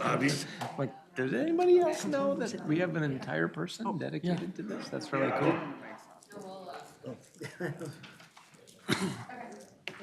This artwork reminds me of Matisse. Yeah. It's really That's cool. my, Yeah, I love those murals. It's really neat.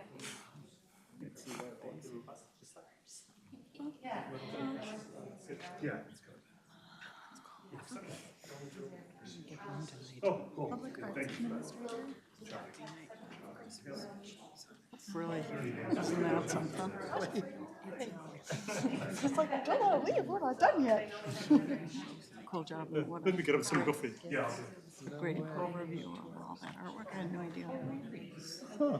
I had no idea. Totally. It'll be fun to see it in person. I'm gonna make my own little field trip. Good to know.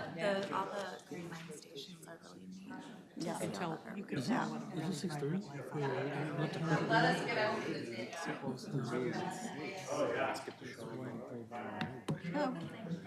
Oh.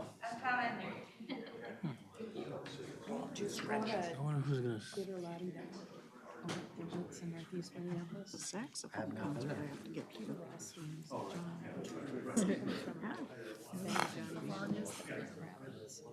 Anyway, he is one of the yeah, they have their performances at the East just got Read the Star Tribune article on LRT. they're doing one right now called I went with Forum. No, but I see people commenting about it on Facebook. Calling to order the next meeting, which is public comment on budget and levies. Everybody a chance to sit down here? Thank you. So we've come to the point in the agenda set aside for public comment on our adoption of resolutions for the Metropolitan Council's 2023 Unified Budget and the 2022 Payable 2023 Tax Levies. The notification of the public comment schedule was included in our business items when we adopted the preliminary operating budget and levies in August, and again when we adopted the public comment draft in October. Notification of the public comment opportunities was also included on the proposed property tax statements. For those who are here today, this is the final opportunity for the public to address the Metropolitan Council before adoption of the Metropolitan Council's 2023 unified budget and the 2023 payable 2023 tax levies. Here's the procedure for the public comment. It will be as follows. Individuals will be called to speak in the order in which they have registered. We don't currently have anybody registered, but we will open it up if there's anyone here who wants to speak. If you're not pre-registered, we'll open up that opportunity in a couple of minutes. Individuals can have 3 minutes each, and designated representatives of groups will have 5 minutes. Once all speakers have presented, speakers may request additional time to make further comment. Before receiving public comment, our Deputy Chief Financial Officer, Marie Henderson, will update us on changes to the unified budget since adoption of the public comment draft in October and give us a summary of comments that have been received from the public prior to today's meeting. Welcome, Marie. Good evening, Madam Chair and council members. I am Marie Henderson, the Deputy CFO here, and tonight I will give you a quick recap of the unified budget of 2023 and explain the budget changes since we last met. But first, let's step back just a little bit and reflect on this last year. On August 24th, the council was asked and adopted the 2023 preliminary budget. It included the upper limit of our property tax levy, and for 2023, that increase for the total levy is at 2%. On October 26th, the council was asked and adopted the public comment budget. I will note the following changes on the final budget from that budget. On December 6th, MMB issued a November forecast, a new forecast on its motor vehicle sales tax. That forecast provided a decrease in motor vehicle sales tax outlook for the state fiscal year 2023. It's a 5% decrease for our budget over the February forecast. So in number terms, the forecast reduced the budget for bus operations support by $15.3 million in our calendar year 2023 and reduces the suburban transit provider support by $2.2 million in the calendar year 2023.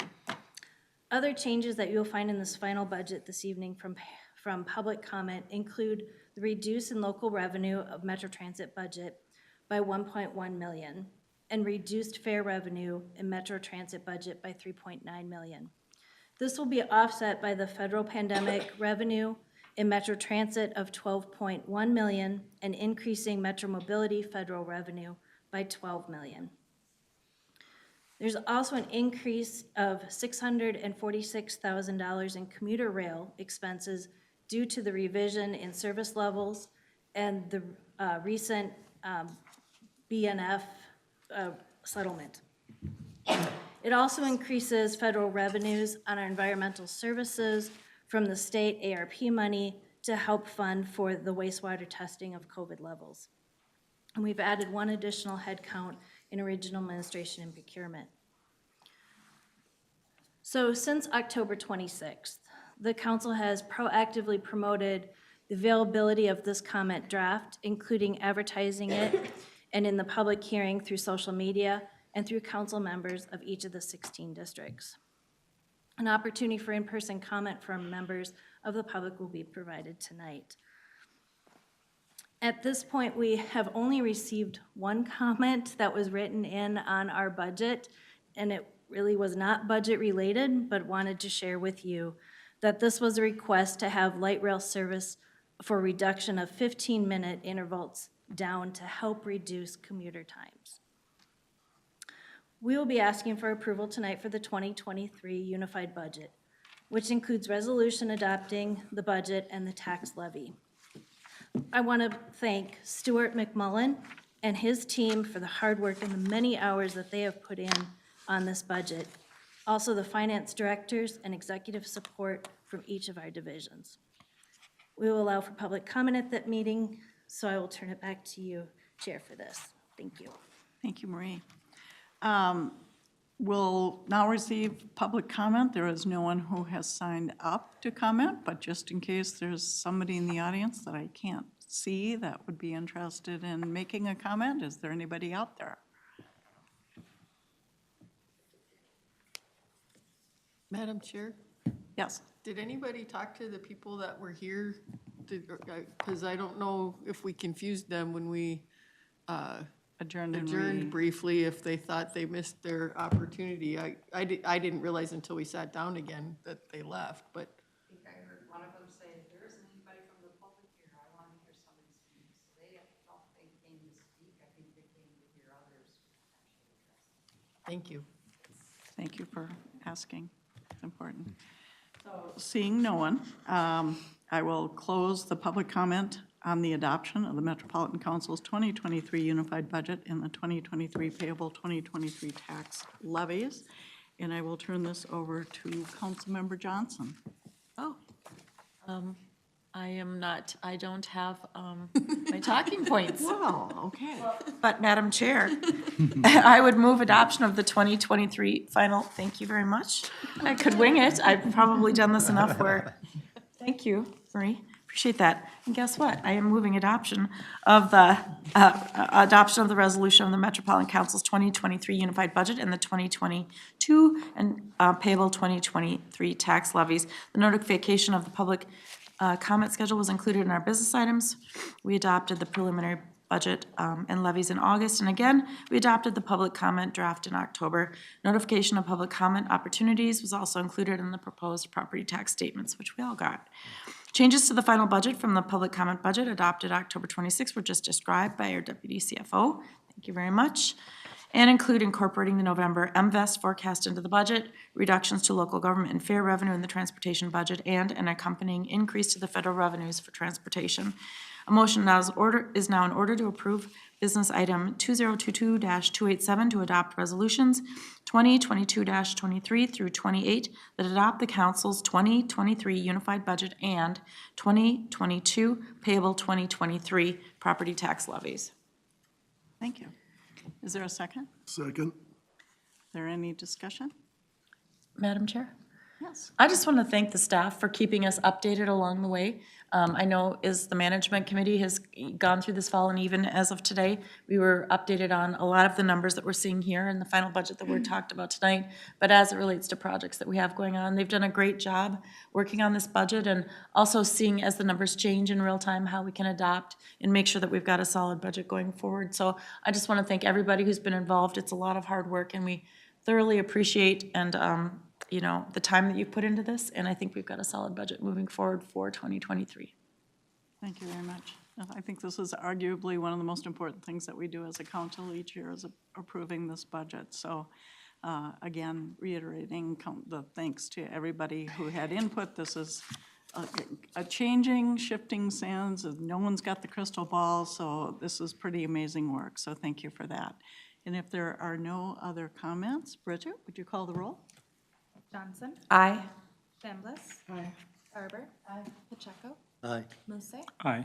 Cummings. Aye. Lindstrom. Aye. Bento. Aye. Gonzalez. Aye. Lee. Aye. Fredson. Aye. Sterner. Aye. Aye. And the budget is approved. Thank you. Thank you, Bridget. So with that, we can be adjourned. Happy holidays, everybody.